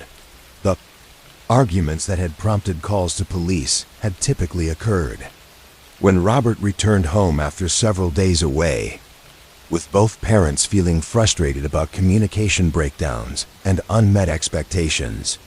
Robert had been expecting to relax and reconnect with his family, while Linda had been hoping for immediate assistance with household responsibilities and childcare duties. Officer Johnson had recognized that the Patterson family was experiencing what counselors would later term adjustment disorder, related to major changes in their lifestyle and routines. Rather than treating the situation as a straightforward domestic violence case, he had worked to help the family develop better communication strategies and support systems that would address the underlying stresses that were creating conflicts. The resolution had involved connecting the Patterson family with marriage counseling services that specialized in helping couples navigate work-related stress and schedule changes. Officer Johnson had also worked with community organizations to provide occasional childcare assistance that would give Linda some relief from her caregiving responsibilities. More importantly, Officer Johnson had facilitated discussions between Robert and his employer about schedule modifications that might allow for better work-life balance. The shipping company had been willing to work with Robert to develop routes that would allow him to return home more frequently. Recognizing that employee satisfaction and family stability ultimately benefited business operations, the case had been resolved without any arrests or formal charges, but with significant improvements in the Patterson family's ability to manage their new circumstances. Officer Johnson's follow-up reports had documented decreased calls for domestic disturbance, along with reports from neighbors that the family seemed happier and more stable. The file included a letter from Linda Patterson thanking Officer Johnson for his patience and understanding during a difficult period in their marriage. She had expressed appreciation for the way he had treated their family with dignity rather than simply viewing them as a law enforcement problem. And she had reported that the counseling and support services he had helped them access had significantly improved their relationship. Robert Patterson had also written to commend Officer Johnson's professional approach to their situation. He had noted that Officer Johnson's willingness to understand the work-related pressures that were affecting their family had helped him recognize the need to prioritize family stability over immediate financial benefits. The Patterson family case demonstrated the kind of family systems understanding that police officers were expected to possess during this era. Officer Johnson had recognized that domestic disturbances were often symptoms of broader social and economic pressures rather than simple interpersonal conflicts. And he had worked to address those underlying causes. Sarah continued through the files, finding case after case that revealed the complex ways that crime intersected with family life and community dynamics. A file dealing with juvenile theft had been resolved through the establishment of after-school programs that gave teenagers constructive activities during the hours when they were most likely to get into trouble. A vandalism case had led to the creation of community art programs that channeled destructive impulses into creative expression. Each case represented not just a police response to criminal behavior, but a thoughtful effort to understand the human relationships and social circumstances that created opportunities for crime. The officers whose work was documented in these files had clearly seen themselves as community healers rather than simply law enforcers, with responsibilities that extended far beyond traditional police duties. The next file dealt with a theft case that had revealed economic pressures affecting an entire neighborhood. Detective Martinez had been investigating reports that residents of the Oak Street area were experiencing an unusual number of break-ins, targeting specific household items. Rather than general valuables, the thefts had been carefully planned and executed, with burglars taking appliances, tools, and other practical items while leaving jewelry, electronics, and other traditionally valuable property untouched. The pattern had suggested that the thefts were motivated by need rather than profit, with stolen items being used by the thieves rather than sold for money. Detective Martinez's investigation had revealed that the Oak Street neighborhood was experiencing significant economic distress related to layoffs at the local manufacturing plant that had employed a large percentage of area residents. Families that had been economically stable for years were suddenly facing unemployment and the prospect of losing their homes if they couldn't find alternative employment quickly. The burglaries had been committed by residents of the same neighborhood who were stealing practical items from families who still had jobs and stable incomes. The thieves had been targeting appliances and tools that would help them maintain their homes and complete repairs that they could no longer afford to hire professionals to perform. Detective Martinez had approached the situation with understanding of the economic desperation that had motivated the crimes. Rather than simply arresting the perpetrators and pursuing prosecution, he had worked with community organizations and local government to address the underlying economic crisis that was affecting the entire neighborhood. The resolution had involved the establishment of a community support network that allowed neighbors to share resources and assistance during the economic transition. Families with stable employment had been connected with unemployed neighbors who needed temporary assistance, while those facing unemployment had been offered opportunities to provide services like home maintenance and childcare in exchange for financial help or practical support. Detective Martinez had also worked with local banks and social service agencies to help affected families access emergency assistance programs and job retraining opportunities. The community support network had evolved into an ongoing mutual aid system that continued to function long after the immediate economic crisis had passed. Burglary incidents had ended once community members had legitimate ways to access the practical assistance they needed. But more importantly, the neighborhood had developed stronger social connections and support systems that made all residents more resilient to future economic challenges. The case illustrated the kind of community development approach that characterized police work from this era.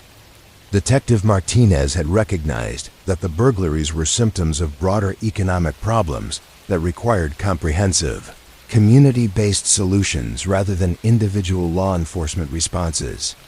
The final case file in this section dealt with a missing person investigation that had revealed complex family dynamics spanning multiple generations. Detective Wilson had been assigned to investigate the disappearance of 14-year-old Maria Santos, who had failed to return home from school on a Friday afternoon in October. Maria lived with her grandmother, Mrs. Elena Santos, in a small apartment near the downtown area.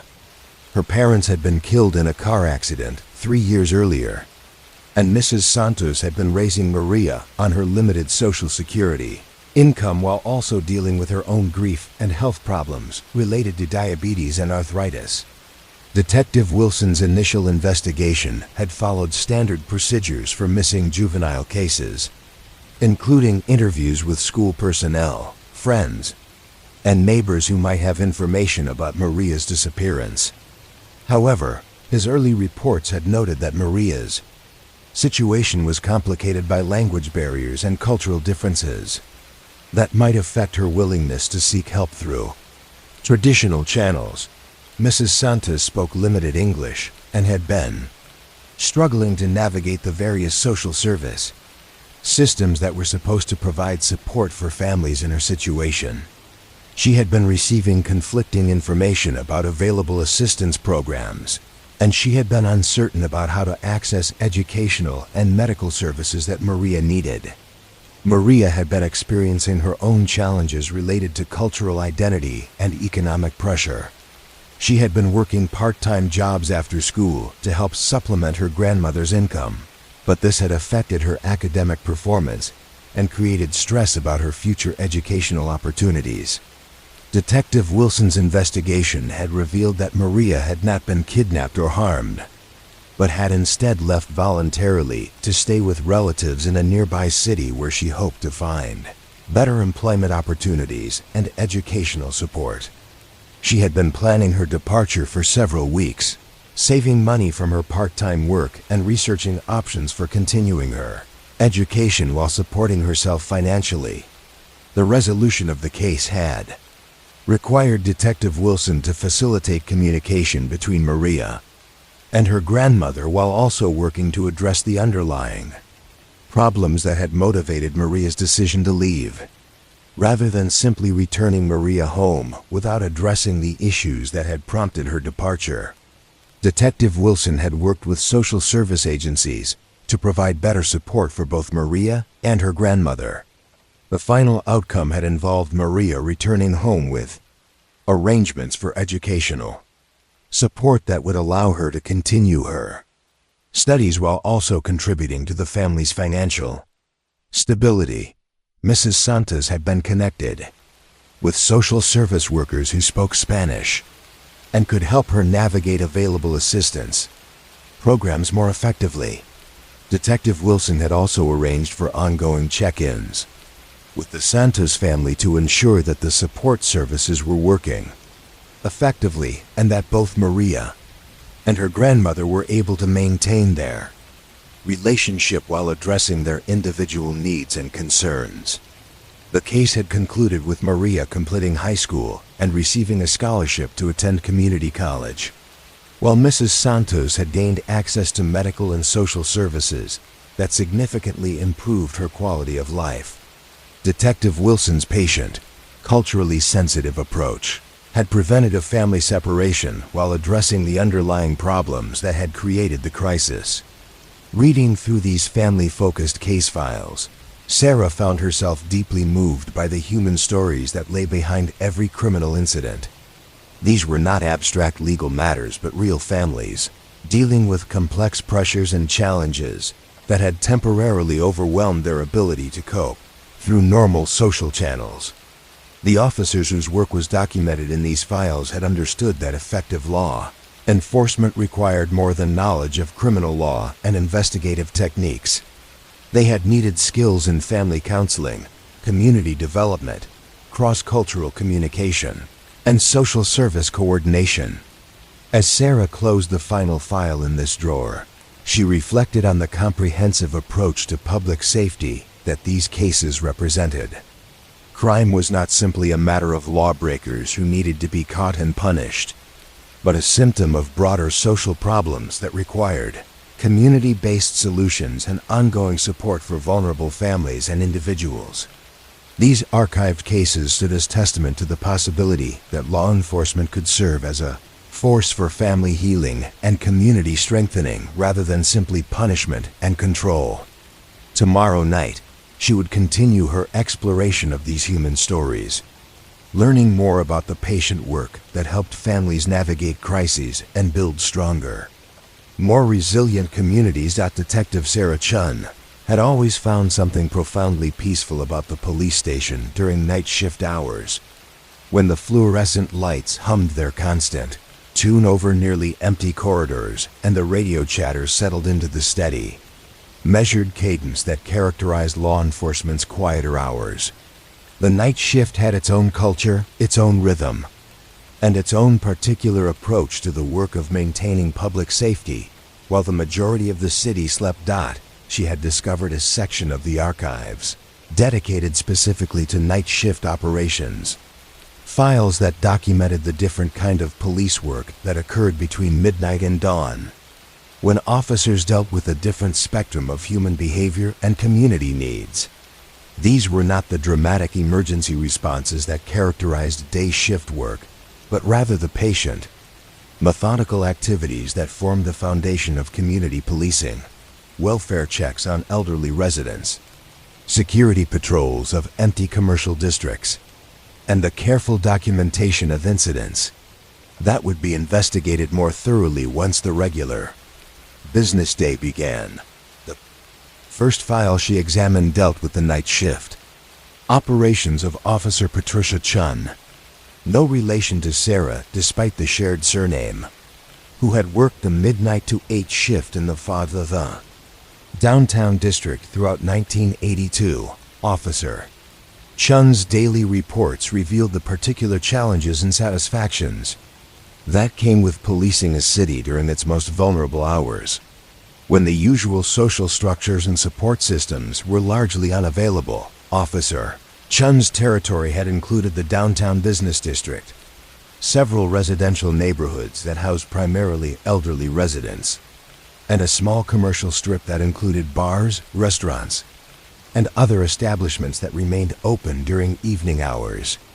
Her patrol route had been designed to provide regular visibility in areas where crime was most likely to occur during nighttime hours, while also allowing for quick response to emergency calls that might come from anywhere.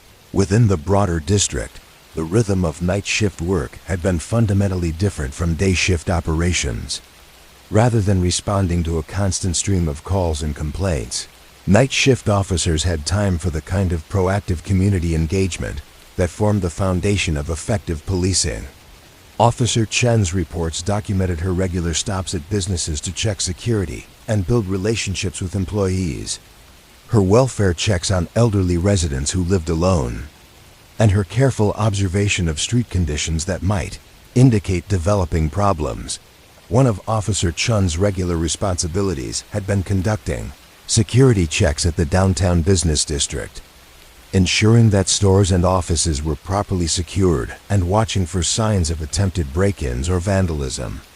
These checks had been conducted on foot whenever possible, allowing Officer Chun to observe details that might be missed from a patrol car and to interact with anyone she encountered during her rounds.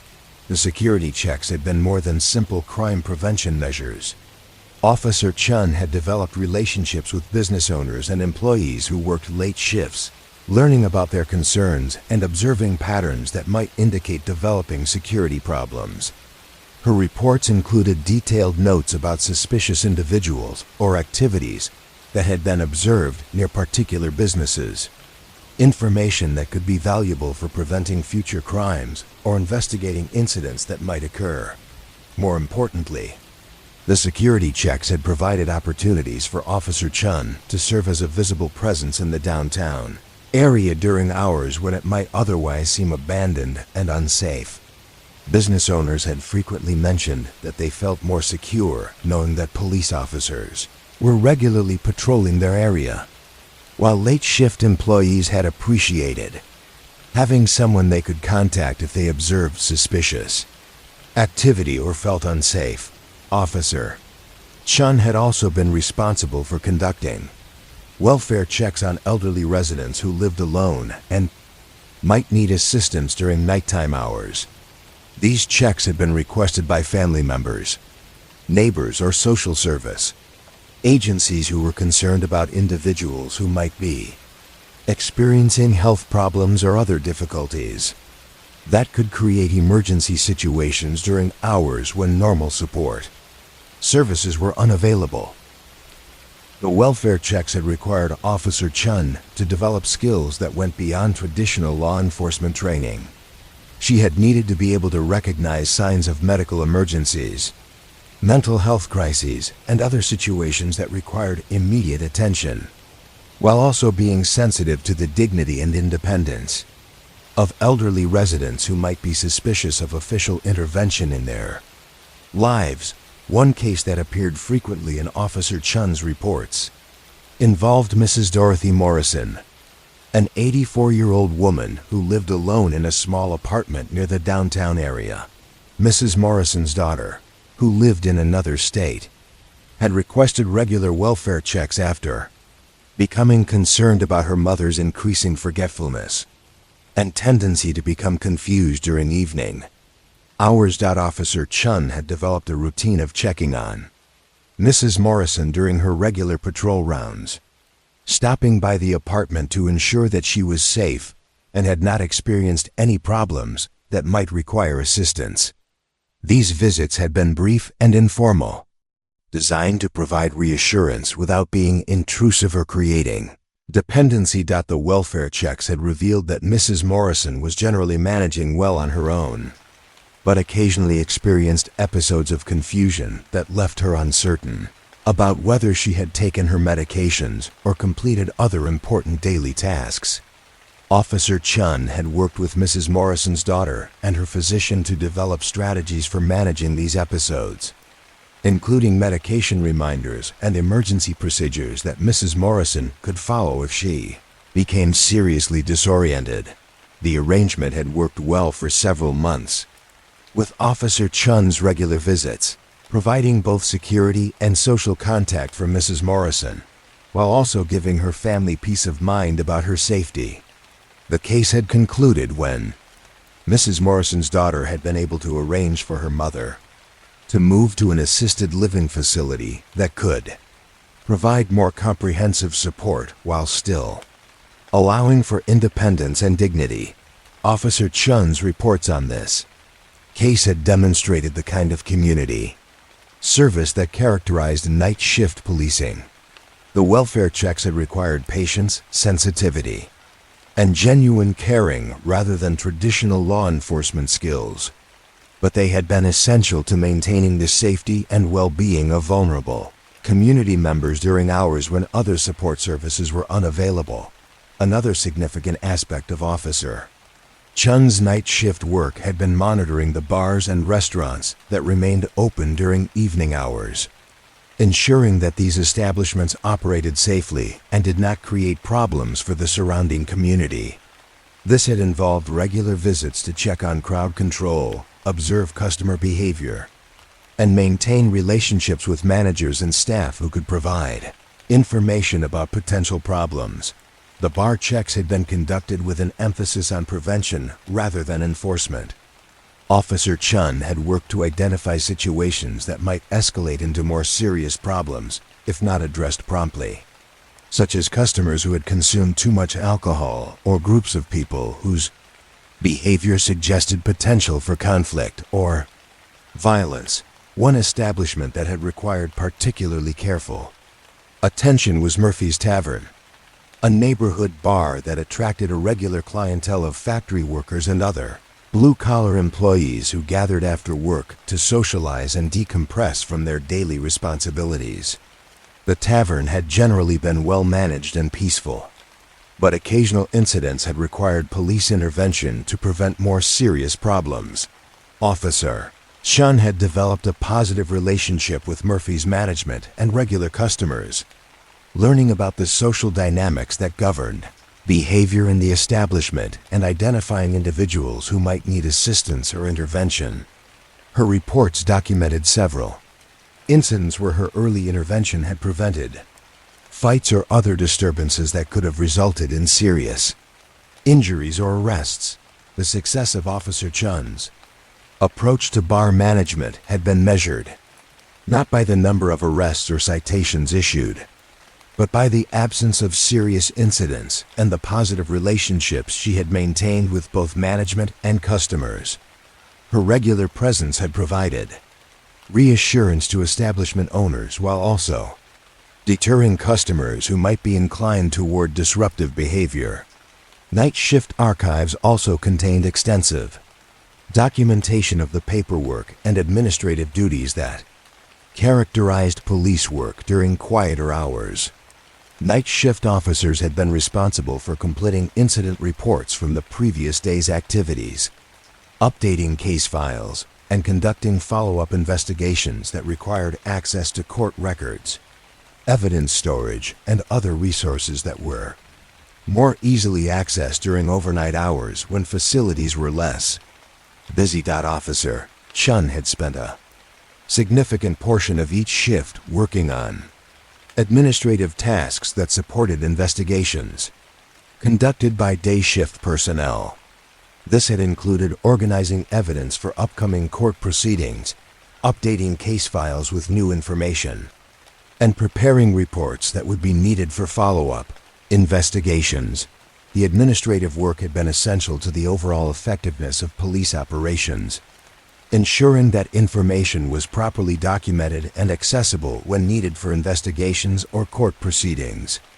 Officer Chun's careful attention to paperwork and filing had contributed to successful prosecutions and effective case management throughout the department. The night shift files also revealed the particular challenges that came with policing during hours when most social service agencies and support systems were closed. Night shift officers had often been the first responders to mental health crises, domestic violence situations, and other emergencies that required immediate intervention but might need follow-up services that would not be available until regular business hours. Officer Chun had developed relationships with emergency mental health services, hospital personnel, and other professionals who provided crisis intervention during nighttime hours. Her reports documented numerous situations where she had served as a bridge between immediate emergency response and ongoing support services that would be provided once normal business operations resumed. Case that appeared frequently in the night shift files involved a young man named Michael Torres, who had been experiencing periodic mental health crises that required police intervention during late evening hours. Michael lived alone and had been struggling with depression and anxiety that sometimes overwhelmed his ability to cope with daily responsibilities. Officer Chun had responded to several calls from neighbors who were concerned about Michael's behavior, including incidents where he had been observed wandering around his apartment, building in obvious distress or making statements that suggested he might be considering harming himself. Rather than simply transporting Michael to the hospital each time a crisis occurred, Officer Chun had worked to understand the patterns that triggered his difficulties and to connect him with ongoing support services. Resolution had involved Officer Chun working with mental health professionals to develop a crisis intervention plan that provided Michael with strategies for managing his symptoms while also ensuring that appropriate help would be available when he needed it. The plan had included regular check-ins with a mental health counselor, medication management through his primary care physician, and emergency procedures that Michael could use if he felt overwhelmed during evening hours. Officer Chun's patient consistent approach to Michael's situation had helped him develop better coping strategies while also reducing the frequency of crisis interventions. Her reports had documented steady improvement in Michael's ability to manage his mental health challenges, along with decreased need for emergency police response. The night shift archives contained dozens of similar cases where officers had served as informal social workers and crisis counselors, providing immediate assistance while working to connect people with ongoing support services. This aspect of police work had required skills in psychology, social work, and community resource coordination that went far beyond traditional law enforcement training. Files also documented the unique perspective that night shift officers gained about their communities through their observations of neighborhoods during quiet hours. Officer Chen's reports included detailed notes about patterns of activity, changes in neighborhood conditions, and other observations that could be valuable for understanding community dynamics and identifying potential problems before they developed into serious crimes. Asterisk. Night shift officers had been uniquely positioned to observe which houses consistently showed signs of occupancy during unusual hours, which businesses might be operating outside their normal schedules, and which areas of their territory experienced regular foot traffic or vehicle activity during times when such activity might be unexpected. These observations have been valuable for identifying potential drug dealing operations, illegal gambling, and other criminal activities that typically occurred during nighttime hours when detection was less likely. Officer Chun's careful documentation of unusual patterns had led to several successful investigations by detective units who could use her observations to focus their efforts more effectively. The night shift files revealed a different aspect of community policing, one that emphasized patience, observation, and relationship building rather than rapid response to emergency situations.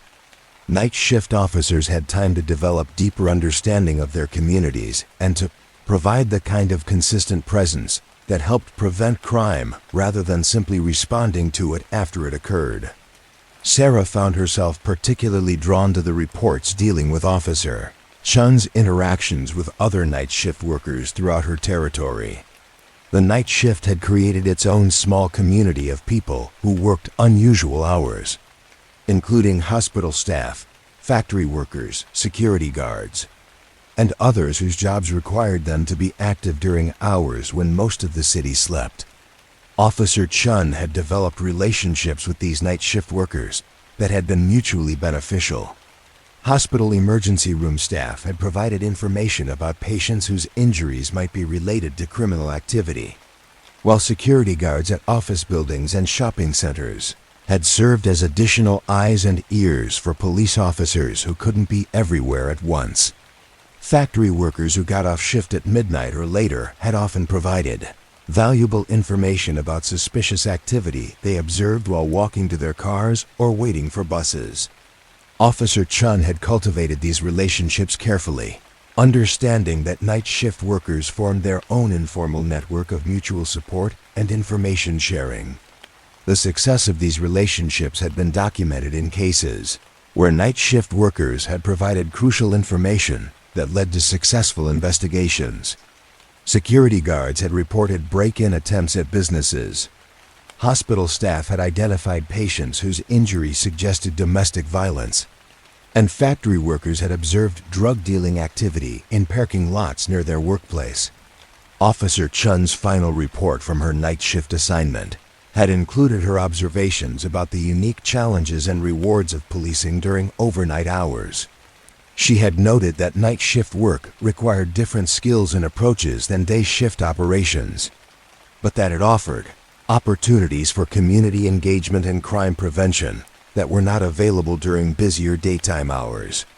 The night shift had allowed Officer Chun to develop deeper relationships with community members and to observe patterns of activity that might not be apparent to officers working during busier periods.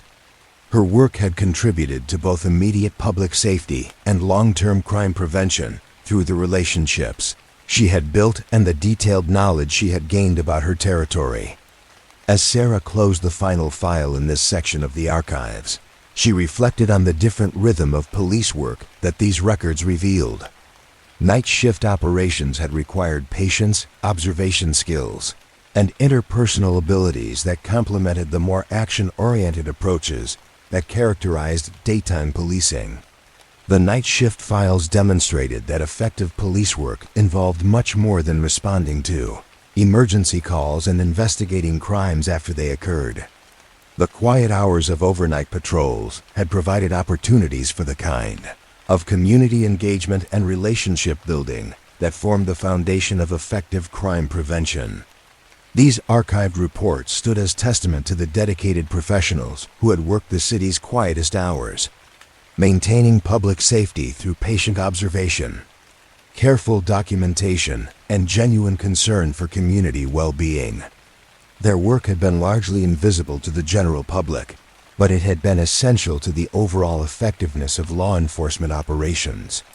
Tomorrow night, Sarah would continue her exploration of these archives, learning more about the different aspects of police work that occurred during the city's most peaceful hours. The night shift files held thousands more stories about the quiet vigilance that helped communities rest safely, secure in the knowledge that dedicated professionals were maintaining watch over their security and well-being. Detective Sarah Chun had discovered the photograph archives during her 5th week of nocturnal exploration, finding herself drawn to these visual records that captured moments in time with a clarity that written reports could never achieve. The photographs were stored in acid-free envelopes and filing systems that had been designed to preserve them indefinitely, creating a visual history of crime and investigation that stretched back to the earliest days of police photography in the 1960s. The photograph archives were organized by decade and case type, with careful indexing that allowed investigators to locate specific images when needed for court proceedings or follow-up investigations. Each photograph was accompanied by detailed documentation that recorded when and where it had been taken, who had photographed it, and how it related to the broader investigation of which it had been a part. Sarah began with the earliest photographs in the collection, black and white images from the late 1960s that had been taken with the careful precision that characterized police work from that era.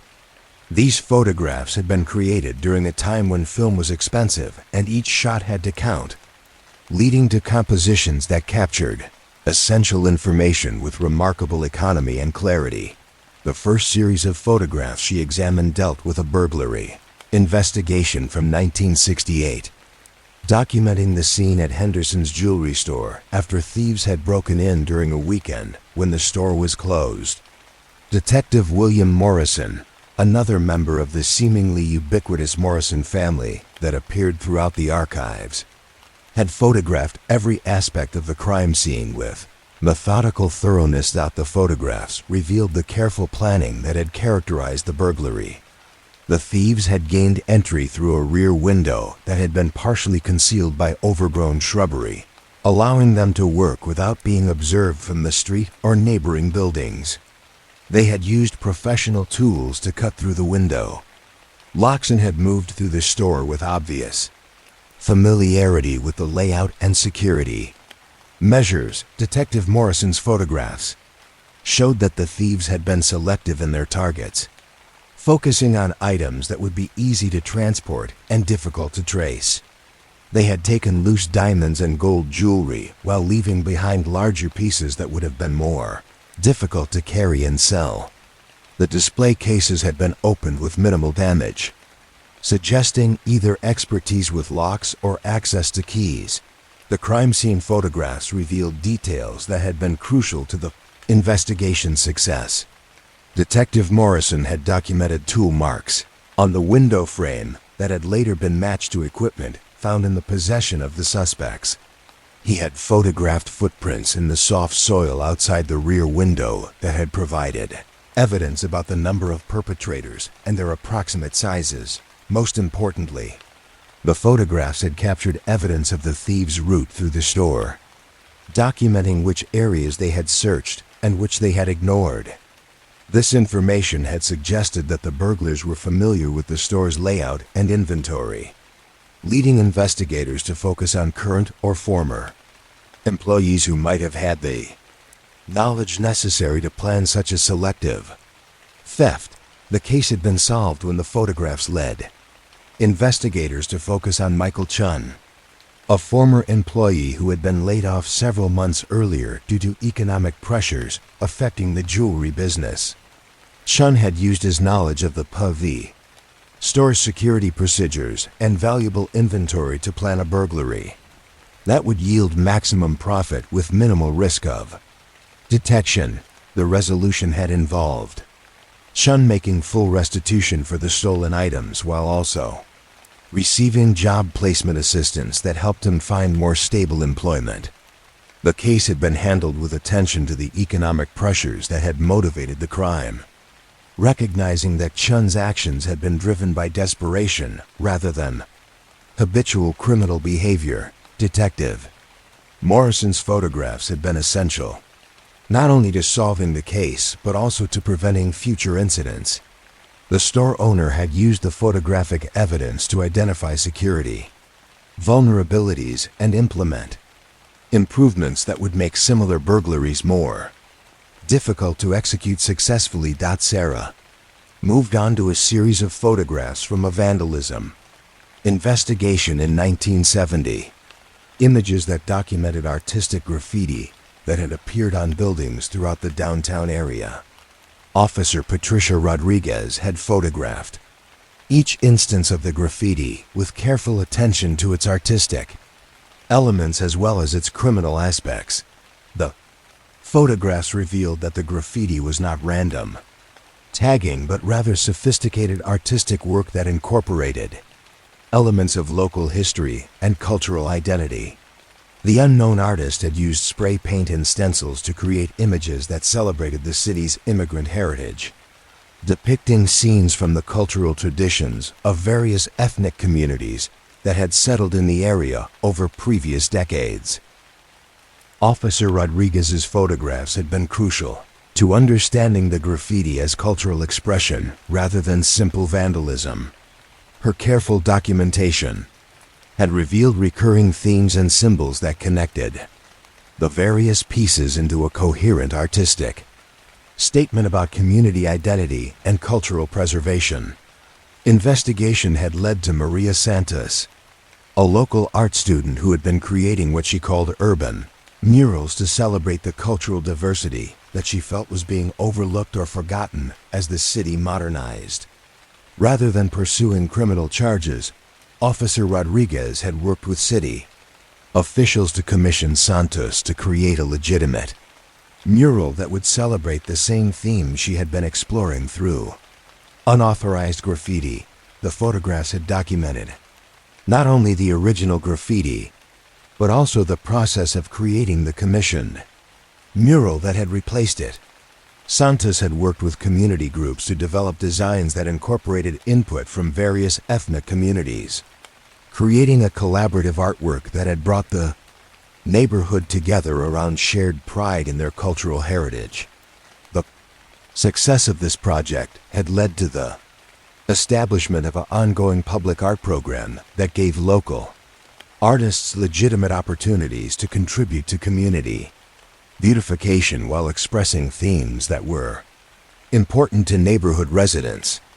Officer Rodriguez's photographs had documented the transformation from unauthorized graffiti to celebrated public art, illustrating the possibility that creative law enforcement could channel destructive impulses into positive community development. Next series of photographs dealt with a missing person case from 1972, documenting the search for elderly Mrs. Catherine O'Brien, who had disappeared from her apartment during a winter snowstorm. Detective James Sullivan had photographed every aspect of the search effort, creating a visual record that would be essential if the case required long-term investigation. The photographs showed the systematic approach that had characterized the search for Mrs. O'Brien. Detective Sullivan had documented her apartment in detail, looking for clues about her mental state and possible destinations. He had photographed her daily calendar, personal correspondence, and other items that might provide insight into her plans or concerns. The search had expanded to include the neighborhood surrounding Mrs. O'Brien's apartment, with photographs documenting the route she typically took for daily errands and the locations where she was known to visit regularly. Detective Sullivan had worked with community volunteers to conduct a grid search of the area, photographing every location where Mrs. O'Brien might have sought shelter during the snowstorm. The breakthrough had come when Detective Sullivan's photographs revealed that Mrs. O'Brien had been carrying a distinctive handbag that was spotted in one of the search photos taken near the community center several blocks from her apartment. This had led searchers to focus on that area, where they found Mrs. O'Brien safe but disoriented in a storage room where she had taken shelter when the storm became too severe for her to continue her journey home. Photographs had been essential to the successful resolution of the case, but they had also revealed that Mrs. O'Brien was experiencing cognitive difficulties that were affecting her ability to live safely on her own. Detective Sullivan had worked with her family and social service agencies to arrange appropriate support that would allow her to maintain her independence while ensuring her safety during future emergencies. Sarah continued through the photograph archives, finding visual documentation of dozens of cases that revealed different aspects of police work and community life during the 1970s. The Coke and community life during the 1970s. Photographs served as windows into a different era of law enforcement, when officers had time for the careful documentation and thorough investigation that characterized the best police work. A series of photographs from 1973 documented a fraud investigation involving an elderly man who had been cheated by a door-to-door salesperson claiming to represent a home improvement company. Detective Martinez had photographed every aspect of the fraudulent work that had been performed, creating evidence that would be essential for prosecution and restitution. Photographs showed that the supposed home improvements had been cosmetic changes that provided no actual benefit while costing the victim thousands of dollars. Detective Martinez had documented poor workmanship, inferior materials, and safety hazards that had been created by the fraudulent contractor. The investigation had led to the arrest of a traveling crew that had been targeting elderly homeowners throughout several states, using high-pressure sales tactics and substandard work to cheat vulnerable victims. Detective Martinez's photographs had provided crucial evidence for a multi-state prosecution that had put the fraudulent operation out of business permanently. More importantly, the case had led to the establishment of community education programs that helped elderly residents recognize and avoid similar fraud schemes. Detective Martinez had used his photographs to create educational materials that illustrated the warning signs of fraudulent home improvement offers. The photograph archives also contained extensive documentation of community policing initiatives that had been implemented during the 1970s. Officer Chun had photographed community meetings, neighborhood watch programs, and other activities that had brought police and residents together in collaborative efforts to improve public safety. These photographs revealed a different relationship between law enforcement and community than what might be familiar to contemporary observers. Officers were shown participating in neighborhood festivals, school programs, and other community events as integral members of the social fabric rather than external authority figures. One particularly striking series of photographs documented a community garden project that had been established in a vacant lot where drug dealing and other criminal activity had previously been problems. Officer Johnson had worked with neighborhood residents to transform the space into a productive garden that provided fresh vegetables for local families while also eliminating the conditions that had attracted criminal activity. The photographs showed the transformation of the lot over several months, from a trash-filled vacant space to a thriving community garden where neighbors worked together to grow food and build relationships. The project had been successful in eliminating criminal activity, while also strengthening community connections and providing practical benefits for participating families. Officer Johnson's documentation had been used to support similar projects in other neighborhoods, demonstrating how creative community policing could address crime prevention through positive community development, rather than simply increased enforcement and punishment. Sarah found herself particularly drawn to a series of photographs from 1975 that documented a neighborhood mediation program where police officers had worked with community volunteers to resolve conflicts before they escalated into criminal matters. Officer Walsh had photographed mediation sessions where neighbors had worked through disputes about noise, property boundaries, and other issues that might otherwise have required police intervention. The photographs revealed the careful, respectful process that had characterized these mediation sessions. Participants were shown sitting in circles, listening to each other's concerns, and working together to develop solutions that addressed everyone's needs. Police officers had served as facilitators rather than authority figures, helping neighbors find common ground and develop ongoing communication strategies. The success of the mediation program had been documented through follow-up photographs, showing neighbors working together on community projects and maintaining positive relationships that had been strengthened through the mediation process. The program had significantly reduced calls for police service in participating neighborhoods while improving overall community cohesion and mutual support. The photograph archives contain thousands of images that documented similar community policing initiatives, each one representing a different approach to the fundamental challenge of maintaining public safety while building rather than dividing communities. The visual record revealed the creativity and dedication that had characterized police work during an era when officers had been expected to serve as community problem solvers rather than simply law enforcers. As Sarah examined the final series of photographs in this section, dealing with a 1976 case involving juvenile vandalism that had been resolved through a community service program, she reflected on the comprehensive approach to documentation that these images represented.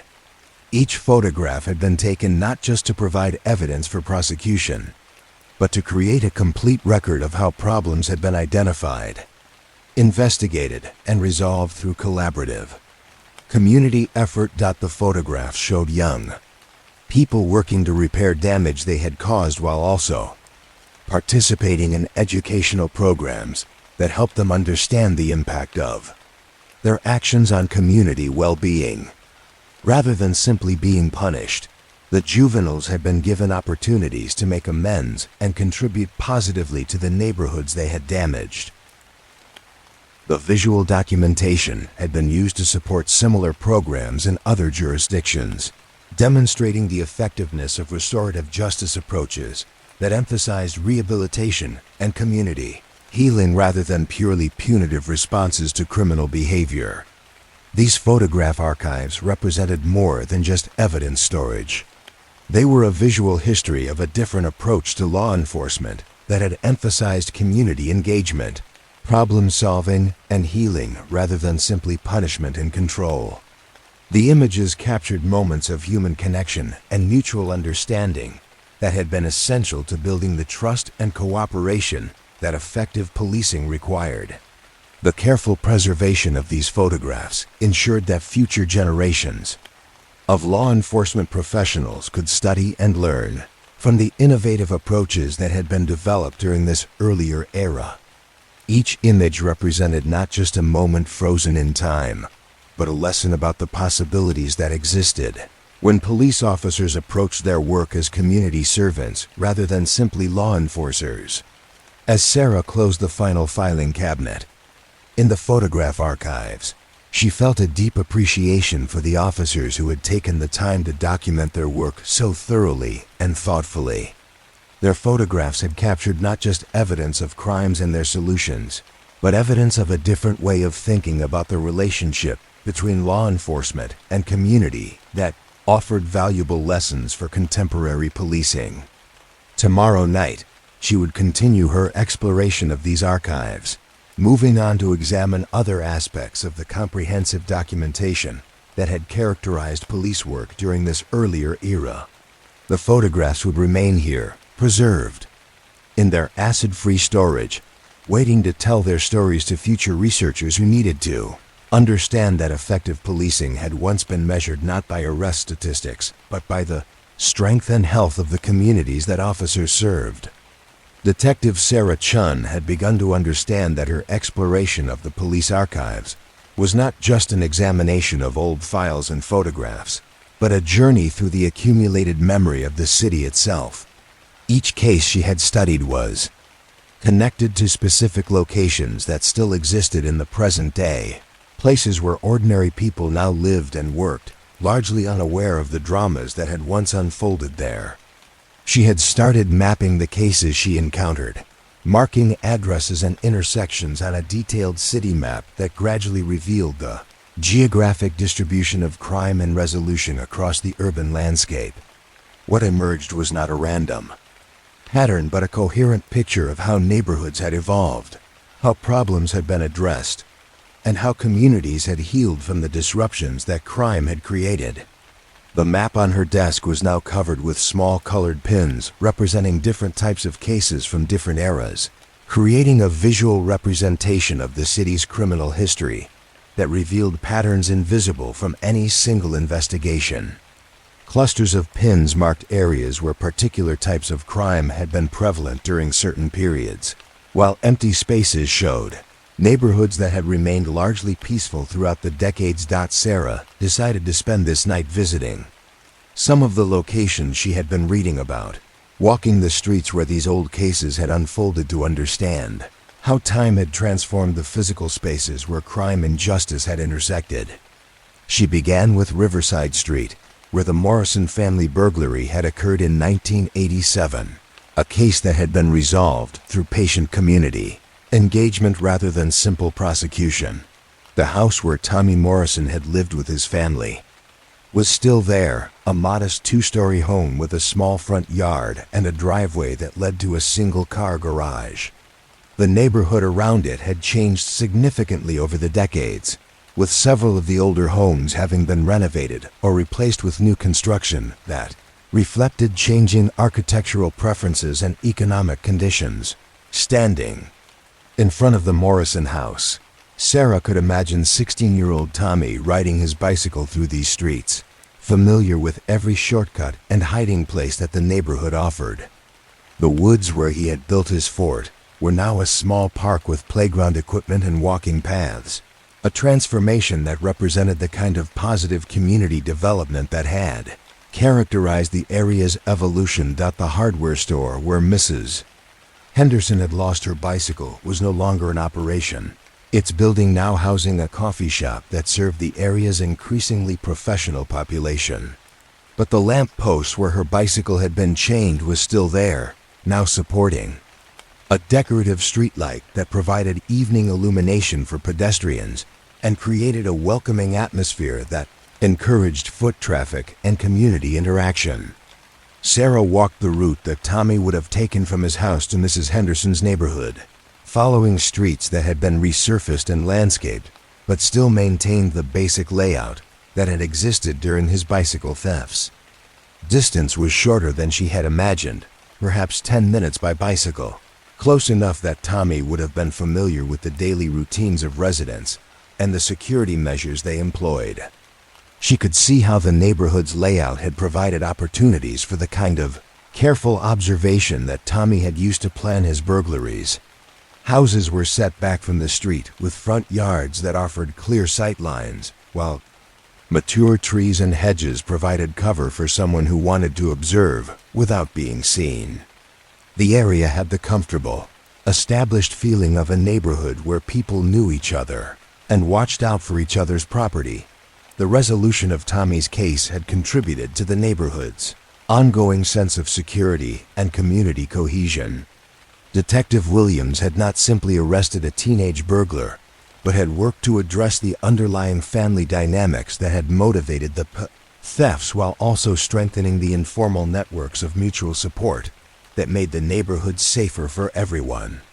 Sarah continued her nocturnal tour to the location of Chun's Market, where the 1973 burglary had been investigated by Officer Kowalski with the same methodical patience that had characterized much of the police work from that era.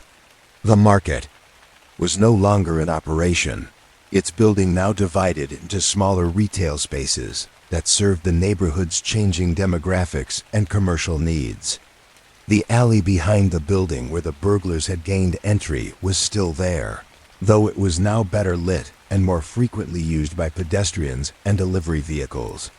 The changes reflected decades of gradual urban improvement that had made the area safer and more active, reducing the isolation that had once made it attractive to criminals.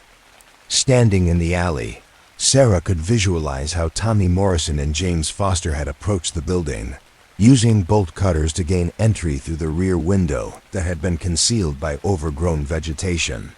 The window had since been replaced with a more secure design, and the vegetation had been trimmed back to eliminate hiding places, changes that reflected lessons learned from the original burglary. The resolution of that case had demonstrated the possibility that crime could serve as a catalyst for positive change, rather than simply a problem to be suppressed. Officer Kowalski's patient work with the two teenagers had prevented them from developing criminal careers while also helping them find legitimate ways to address the economic pressures that had motivated their theft. Sarah walked to the downtown area where the artistic vandalism case from 1970 had been resolved through Officer Rodriguez's creative approach to law enforcement. The buildings where Maria Santos had created her unauthorized murals were still standing, though they had been renovated and repurposed multiple times over the intervening decades.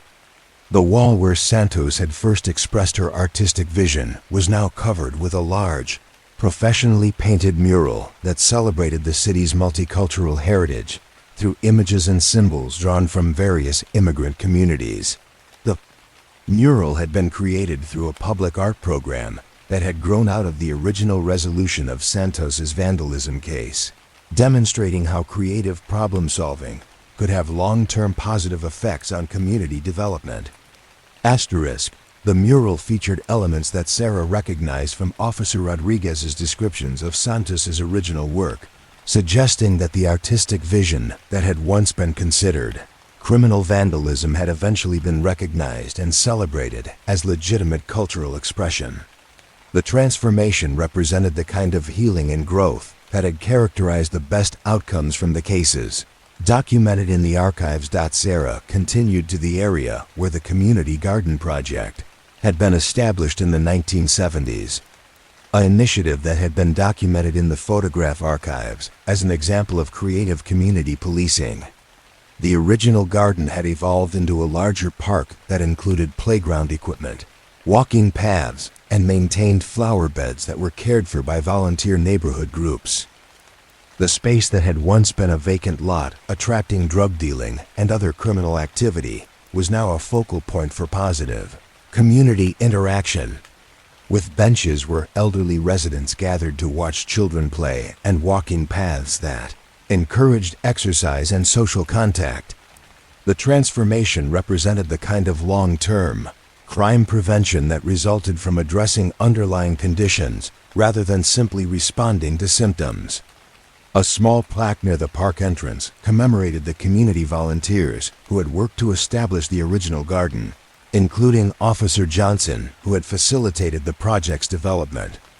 The plaque represented recognition that effective crime prevention required partnership between law enforcement and community members working together toward shared goals of safety and neighborhood improvement.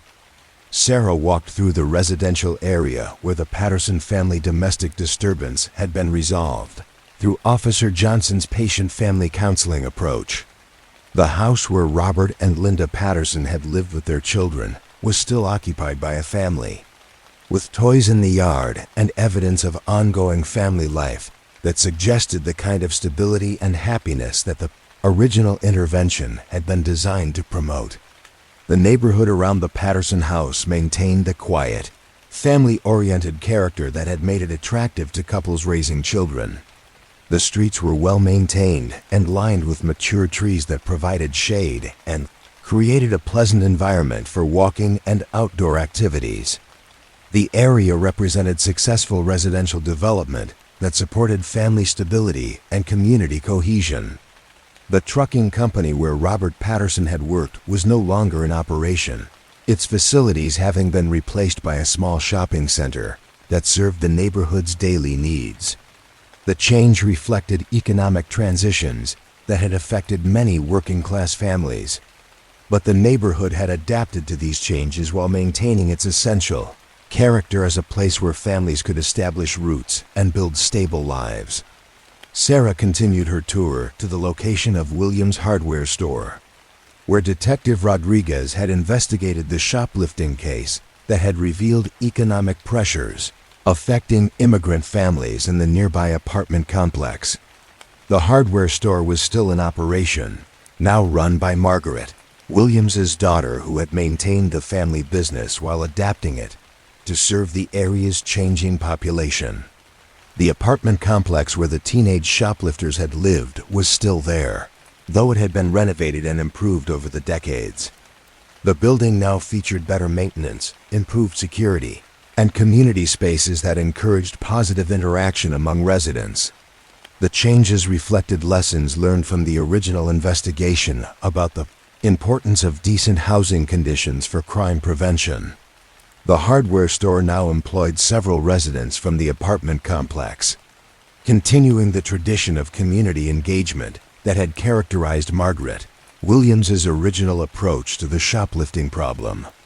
The store displayed information about tenant rights and community resources in multiple languages, reflecting ongoing commitment to serving the area's diverse population. Sarah visited the site of St. Mary's Catholic Church, where Officer Martinez had resolved the vandalism case involving Mrs. Helen Morrison's religious conflicts.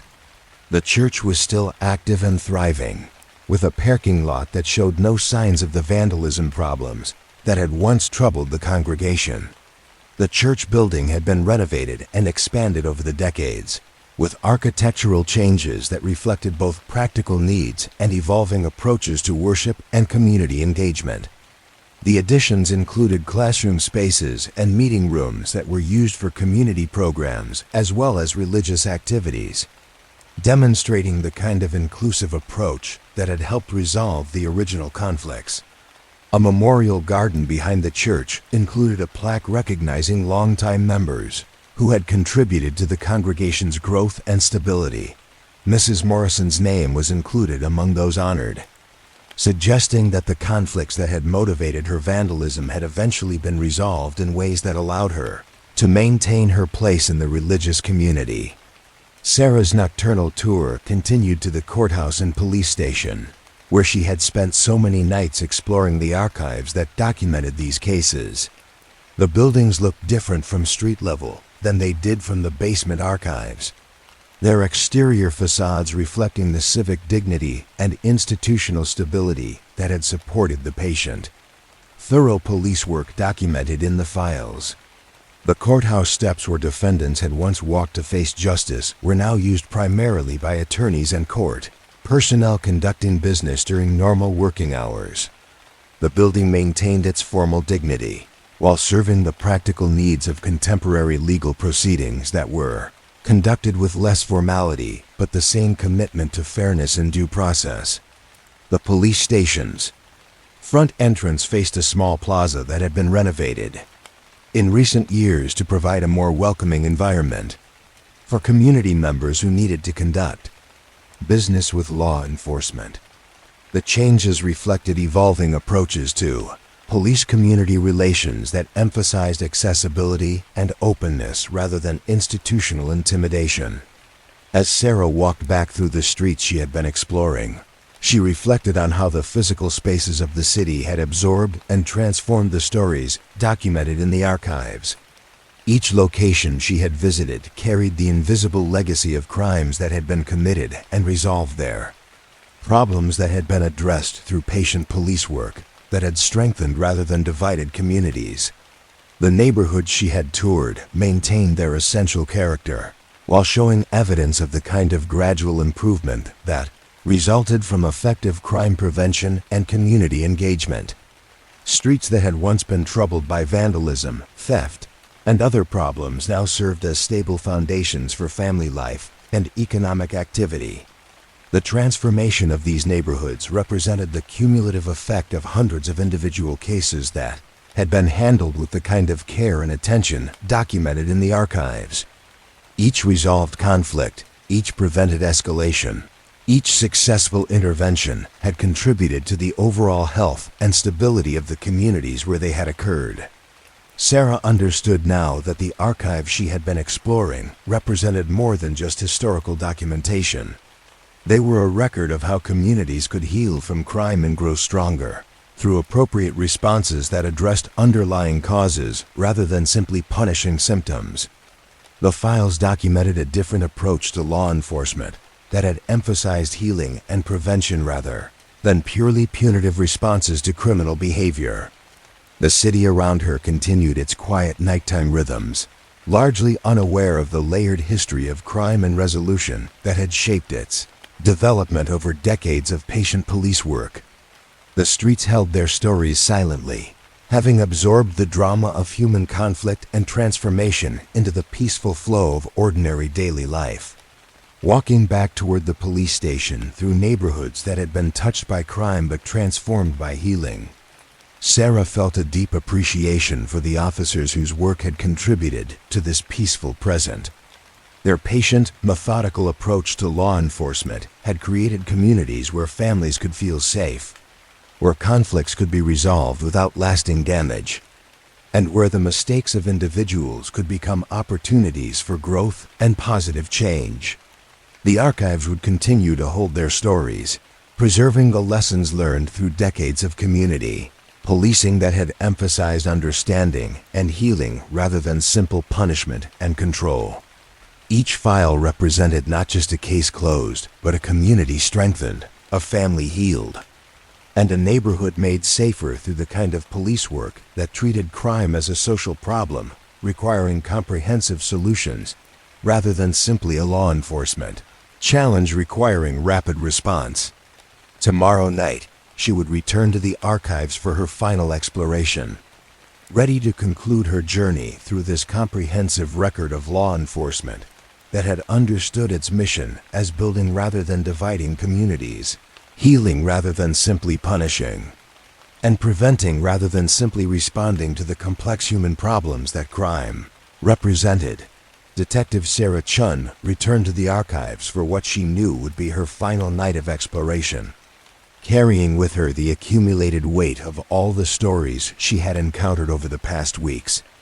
The basement felt different now, familiar in the way that places become when they have shared their secrets, when their silence has been transformed from mystery into understanding. She made her way to the final section of the archives, Cabinet Series Z, where the oldest resolved cases were stored in their permanent resting places.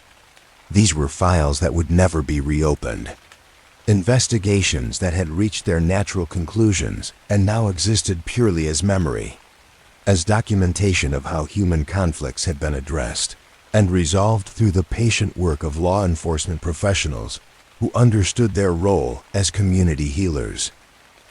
The files in this section were different from those she had explored in earlier weeks. They were marked with special stamps indicating case closed, final disposition, and they were stored in archival containers designed to preserve them indefinitely, while acknowledging that they would likely never be disturbed again.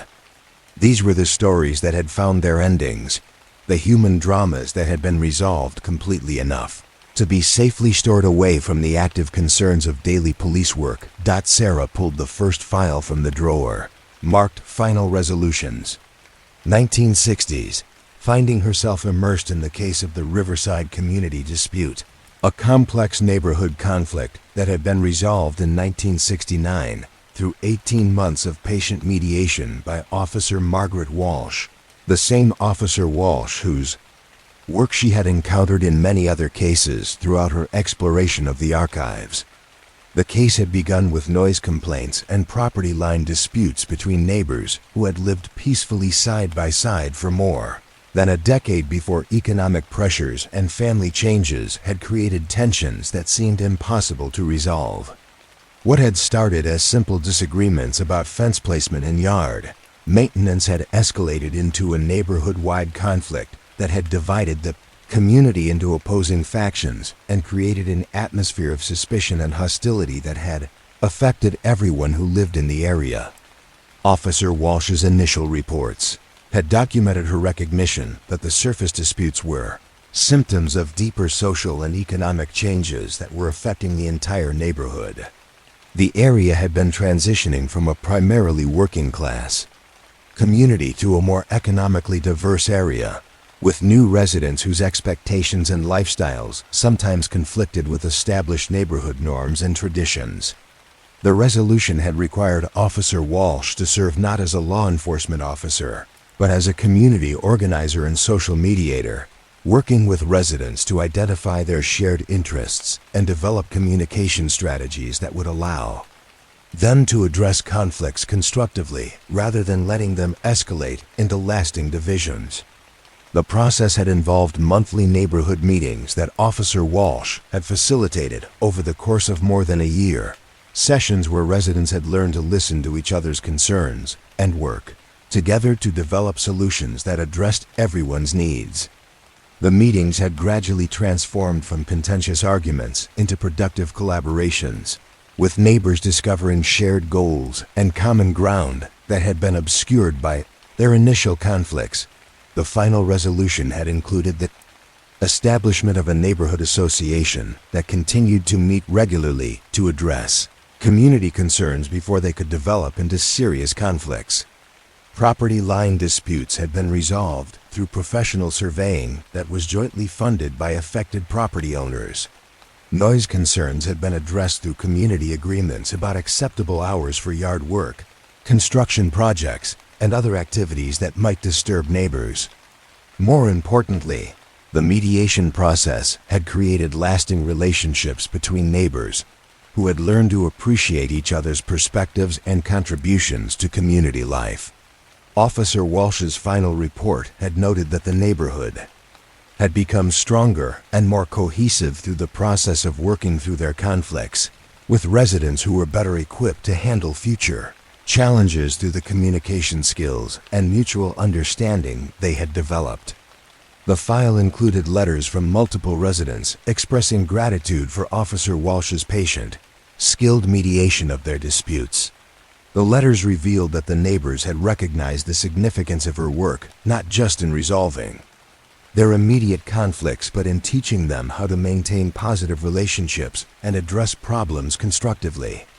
Most significantly, the file contained a formal resolution passed by the neighborhood association 5 years after the original disputes had been resolved, officially thanking Officer Walsh for her role in creating the community cooperation and mutual support that had become the foundation of their neighborhood's ongoing success. The resolution had been signed by many of the same residents who had been in bitter conflict during the original disputes, demonstrating the complete transformation that had occurred through patient, skilled intervention.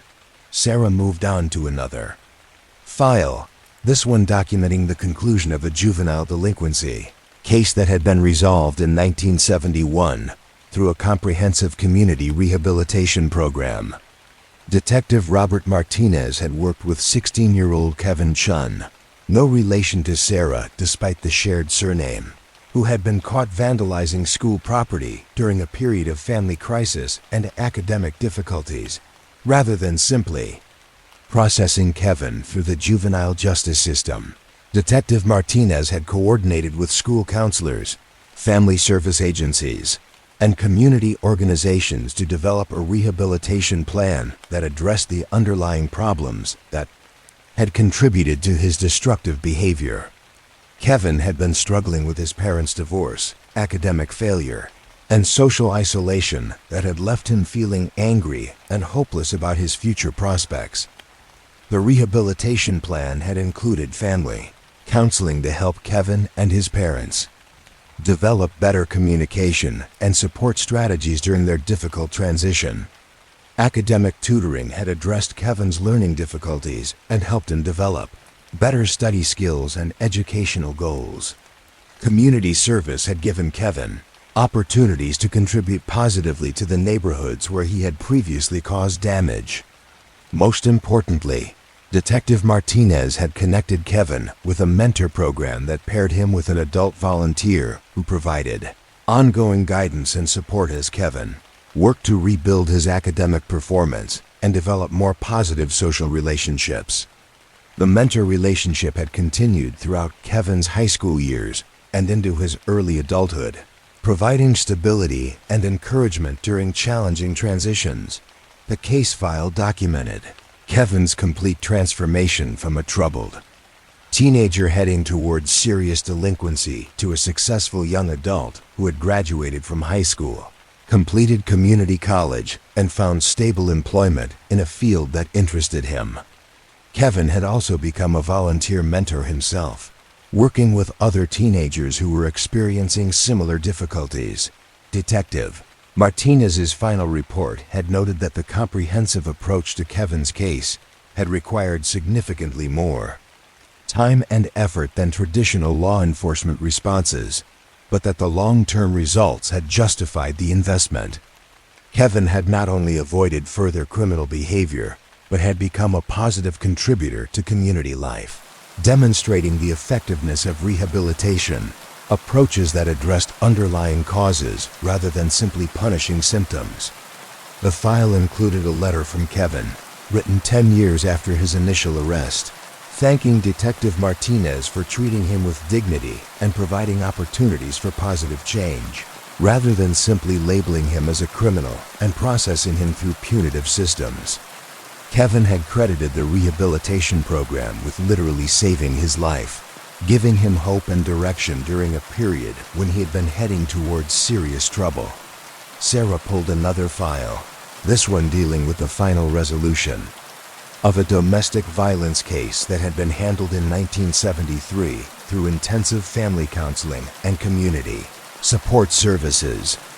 Officer Patricia Rodriguez had worked with the Morrison family, yet another Morrison family in the archives, through a crisis that had threatened to destroy their marriage and traumatize their children. The domestic violence had been triggered by Robert Morrison's alcoholism and the financial stress created by his job loss during an economic recession that had affected many working-class families in their neighborhood.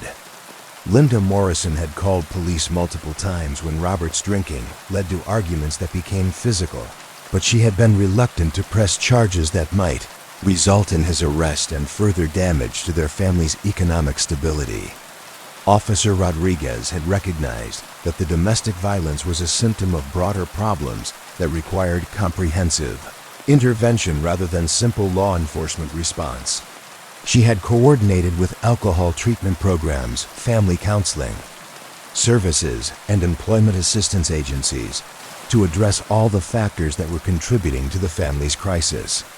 The resolution had involved Robert entering a residential alcohol treatment program while Linda and their children received counseling and support services that helped them cope with the trauma they had experienced and develop safety plans for preventing future violence. Employment counselors had worked with Robert to develop job search strategies that would provide family income while accommodating his recovery program requirements. The comprehensive approach had been successful in ending the domestic violence while preserving the family relationships that all parties wanted to maintain. Robert had completed his alcohol treatment and had remained sober for more than 5 years at the time of the final case report. Linda had developed confidence and communication skills that allowed her to maintain appropriate boundaries while supporting her husband's recovery.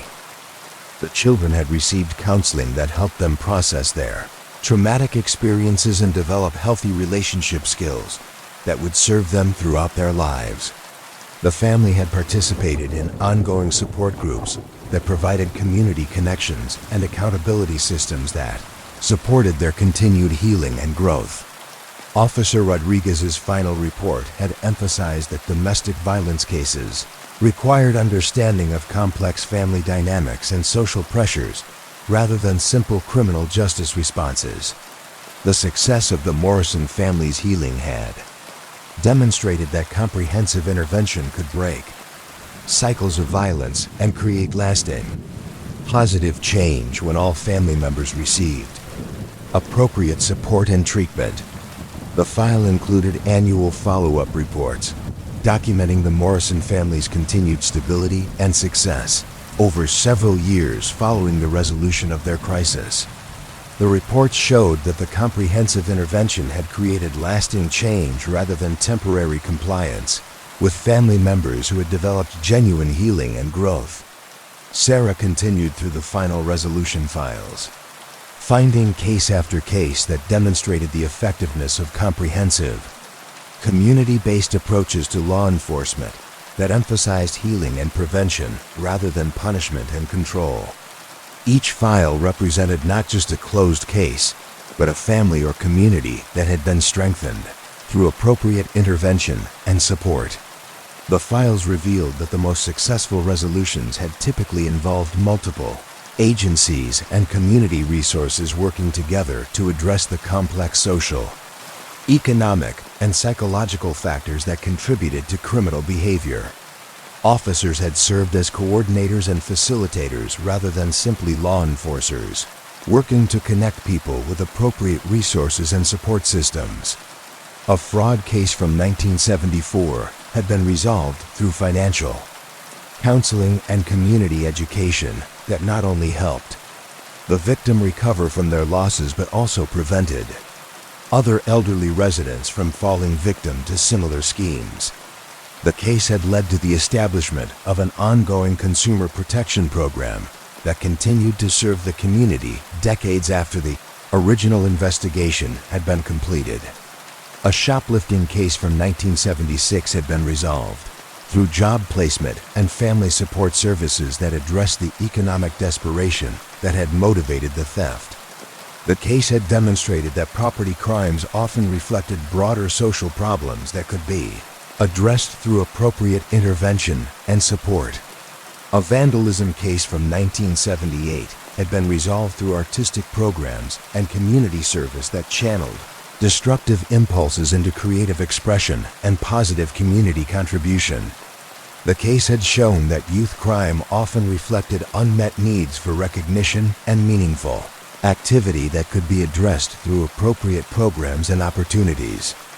Each case in the final resolution files represented a different approach to the fundamental challenge of maintaining public safety while building rather than dividing communities. The officers whose work was documented had understood that their role was not simply to enforce laws, but to help maintain the social fabric that made community life possible. Sarah pulled the final file from the archives. A thick folder marked Archive Summary, Lessons Learned. Inside, she found a comprehensive analysis prepared by Chief Detective Harold Wilson in 1980, summarizing the approaches and outcomes documented in thousands of cases handled by the department over the previous 2 decades. Chief Wilson's analysis had identified several key principles that characterized the most successful law enforcement outcomes documented in the archives. Cases that had been resolved through comprehensive, community-based approaches had consistently produced better, long-term results than those handled through traditional law enforcement methods alone. The most effective interventions had typically involved understanding crime as a symptom of broader social problems, rather than simple individual moral failure. Officers who had taken time to understand the economic, family, and community factors that contributed to criminal behavior had been more successful in developing solutions that prevented future incidents. Community engagement had been essential to effective crime prevention and resolution. Cases that had involved collaboration between law enforcement and community members had consistently produced stronger, more lasting results than those handled through purely official channels. Rehabilitation and support services had been more effective than purely punitive responses in preventing repeat offenses and creating positive change in offenders' lives. Comprehensive approaches that addressed underlying causes had consistently outperformed simple punishment in creating long-term public safety. Chief Wilson's analysis had concluded that effective law enforcement required officers with skills in counseling, mediation, community organization, and social service coordination, as well as traditional investigative and enforcement techniques. The department's success had been built on understanding police work as a form of community service rather than simply law enforcement. The final pages of Chief Wilson's analysis contained his recommendations for future police work, emphasizing continued investment in community policing approaches that emphasize prevention and healing rather than punishment and control. He had argued that public safety was best served by officers who understood their role as community problem solvers working to strengthen, rather than divide, the neighborhoods they served.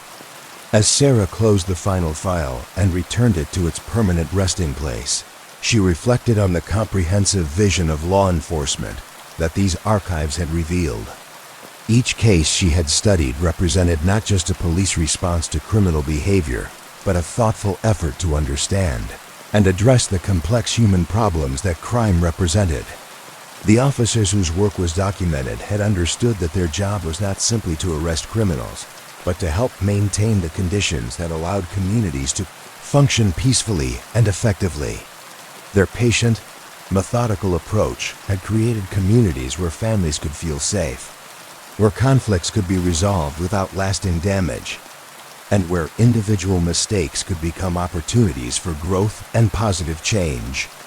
The archives around her held thousands of stories about human conflict and resolution, each one representing a small but significant moment in the ongoing effort to balance individual freedom with collective safety and well-being.